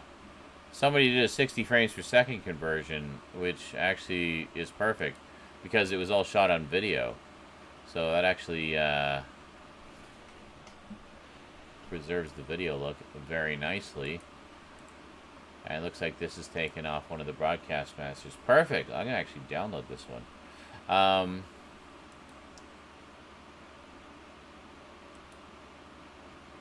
we go. So I doubt Disney or Lucasfilm give a shit if people pirate this. Yeah, I think that's the thing, is it's widely available. Star.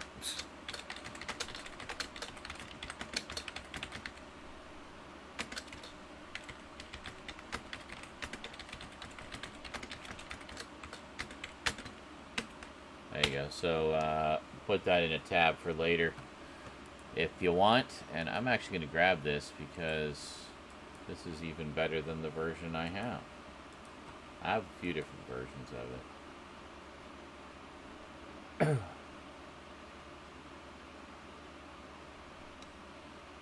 Yeah, upscaled to 1080p, 60 frames per second. This is basically as good as I think it can possibly look.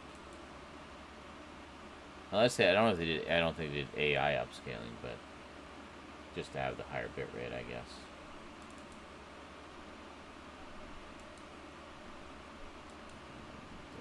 There we go. Very nice.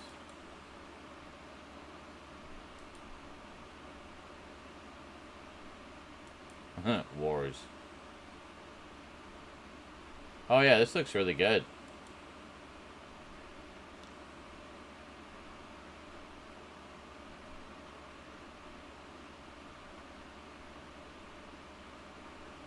Oh yeah, this is very clean.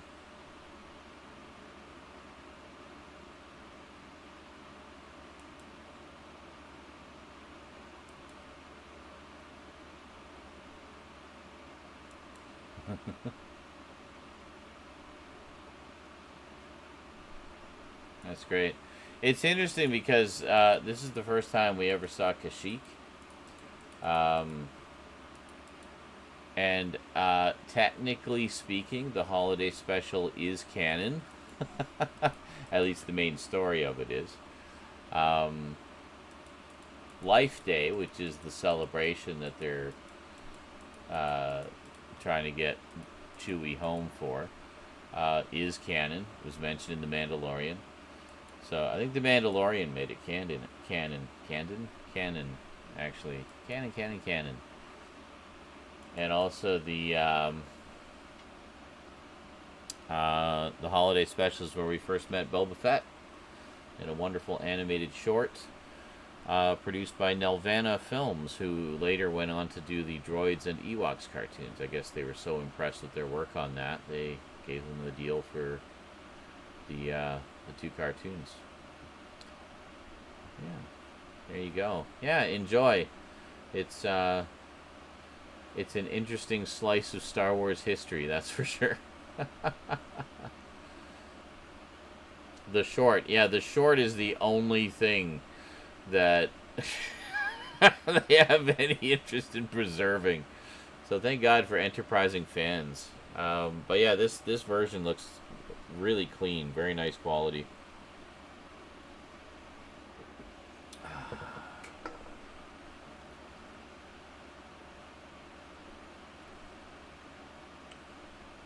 Yes, Chewie's son and Life Day, thus making all of the rest of the special canon, especially all the Harvey Korman scenes and the V. Arthur bar. All of it is canon. If some of it is canon, then all of it is canon, as far as I'm concerned. It will always exist in my head canon. Always. Forever. It is episode 4.5. Just right in between Star Wars and Empire. There you go.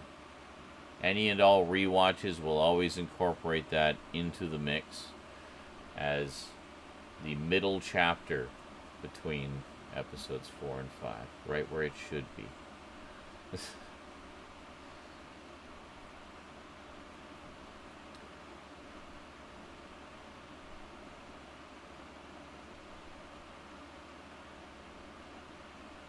Yeah, I love how Mark Hamill has brought it up a couple times to Lucasfilm, and fellow OT actors cringe.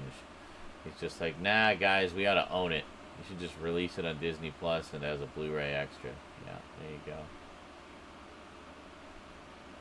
Just got a B-Day, and it has really changed my whole life. Your whole life. Yes.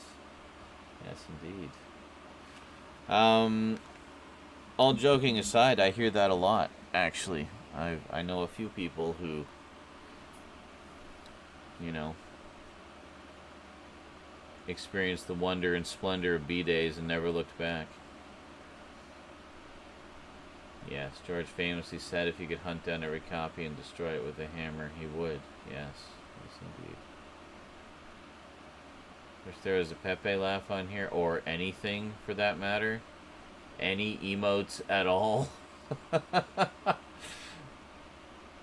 story. I saw a B-Day in my sister-in-law's house last year and did not know that's what it was. Oh. Did you use it as a drinking fountain? I thought for 34 years that B-Day was a fancy way of saying sink.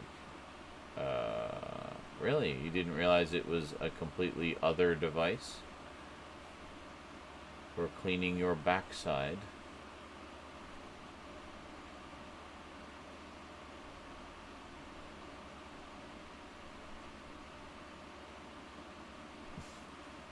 Marvel Star Wars Volume 1. That is episode 4.5. Thank you very much. Marvel Star Wars. Oh, Marvel Star Wars. Well, that also is canon to me. That would be a shitty drinking fountain. Yes. Literally.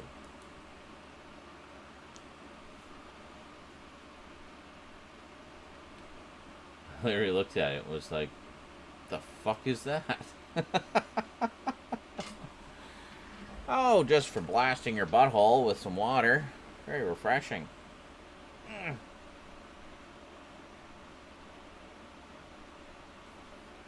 Blasted clean.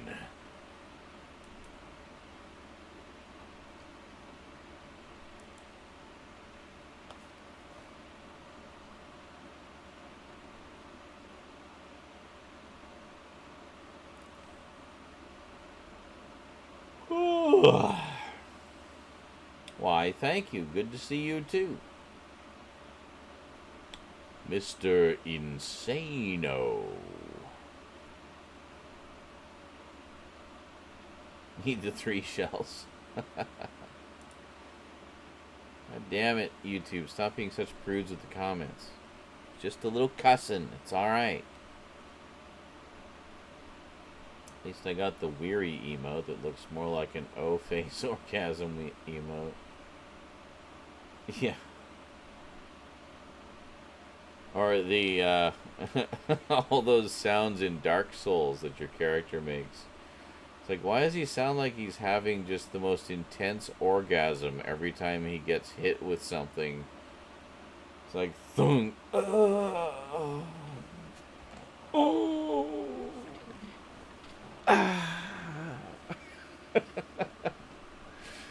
To the point where we made a command on the Twitch chat called DS Pain, and it puts up the Craigasm face. So it hurts so good. God. Dark Souls, what a crazy game. I gotta get back to that one too. That's another thing you can see on Twitch and in the Patreon archive is my Dark Souls playthrough. I played, I don't know how much, like a good 60 hours, I think. I'm horribly stuck. And yes, it is, as they say, it is indeed punishingly difficult. Especially those boss fights. God, getting back to it now, I'd be just dying left and right because I don't remember any of the controls. Ugh.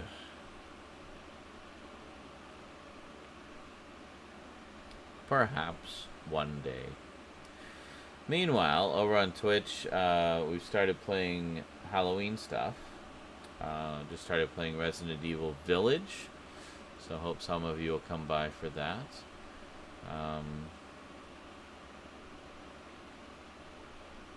Got lots of other spooky games kind of on standby that we'll hopefully get to soon. Oh, I'm also in the middle of Little Nightmares 2. Did you guys see Little Nightmares last year when I played it?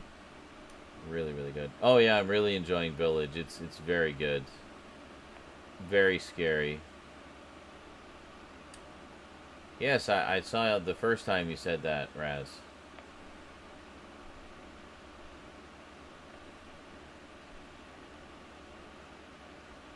That's where I put my original DVD-R of the Star Wars Holidays. I had a fan-made DVD-R. This was before they found the broadcast masters, so it was from a fan reporting, best available one out there at the time. And yeah. So I remember my mom actually recorded it. We had a VHS VCR at the time. And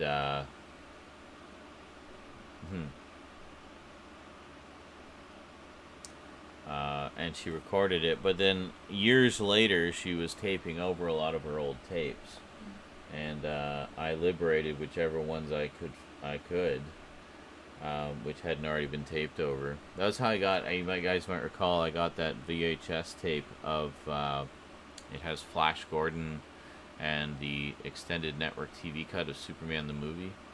Yeah, I still have that tape. I captured everything off of it. Well, that's another thing that's very nostalgic for me. That cut of Superman, that specific tape, was the one that I watched many, many times as a kid. And actually remember watching that with my friends for my 10th birthday party. So that tape is very special to me. The despecialized editions, well, they're reconstructed original cuts. I have the 4K 77, which is an actual theatrical print that's been scanned in 4K and cleaned up. There's also 4K 83, which is Return of the Jedi, again from a 35mm theatrical print. They are still working on Empire. Apparently Empire had a lot of damage. Needed a lot more work, so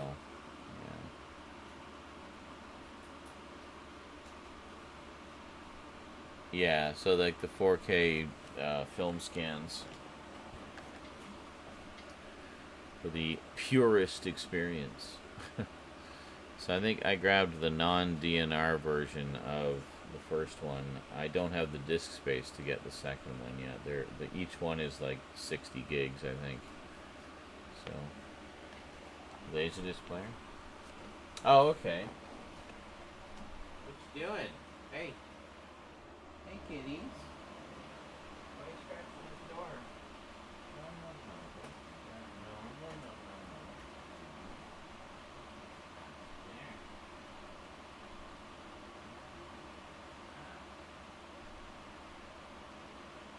That's the scratching.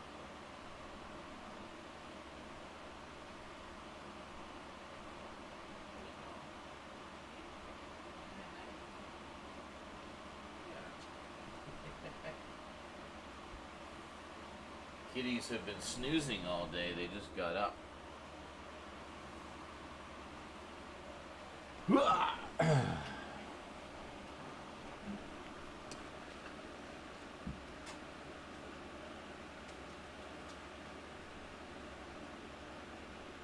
The TV cut? Yeah, they recently found a full 35mm print of that cut and put it out on Blu-ray through Warner Archive. And I snapped that up as soon as it came out. It's quite good. It's nice to see that again, and in high definition, like in better quality than I'd ever seen it before. But,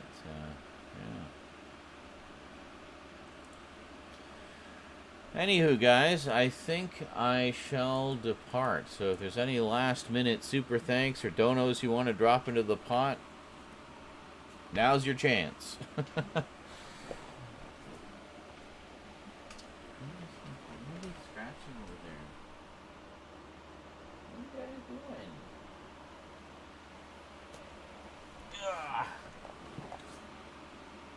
And we'll probably be back. Oh my god.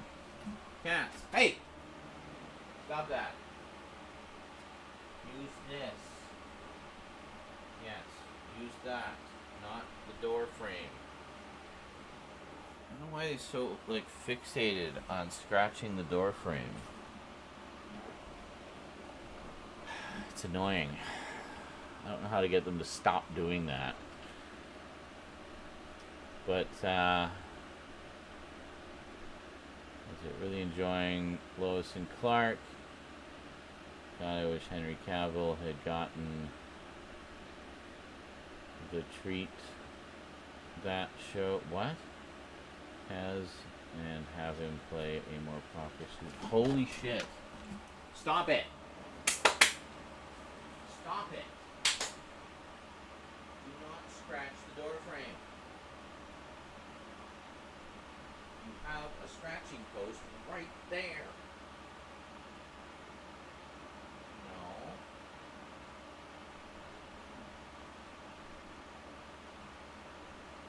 Scratch the scratching post, not the door frame. The scratching post is literally right next to the door frame, but they go over to the door frame and scratch that instead. Hey, thanks, John. Appreciate the $2. Boobs. Yeah.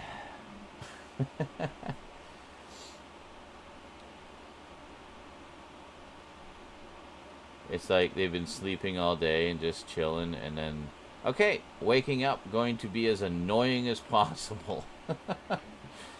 Normally they're pretty good. They're pretty chill cats most of the time, but you know, as cats do, they have their moments where they just go batshit crazy and drive you up the wall, and then they chill out again. So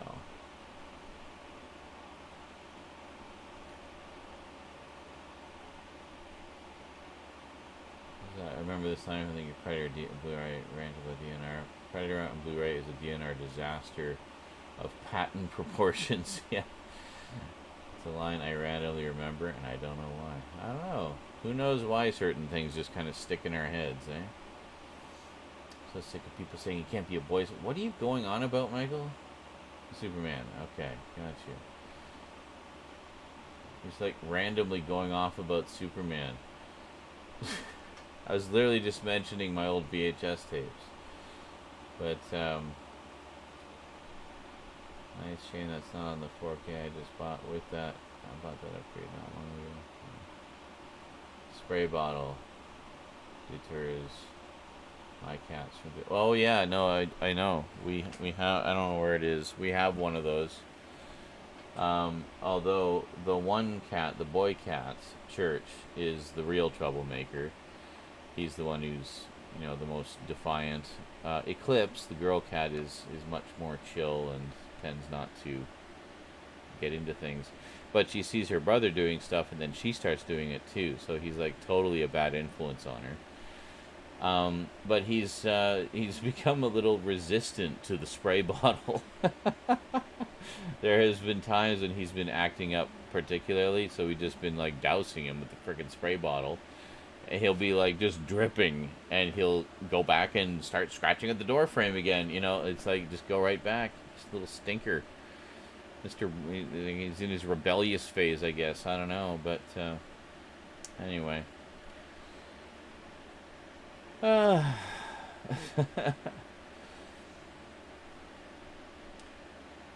One butthole cat chewed the cord to my PS4 external hard drive and had to buy new. Oh yeah, no, he's done that with us too. We both had to get new headphones because he chewed through the headphone cords on both our headphones, both Rosie and I, and a few other random cables as well. The one that I'm most concerned about is this chair that they've decided they like to climb up on top of. But of course, this is like faux leather, so it's not like fabric. Fabric, you can kind of hide scratches.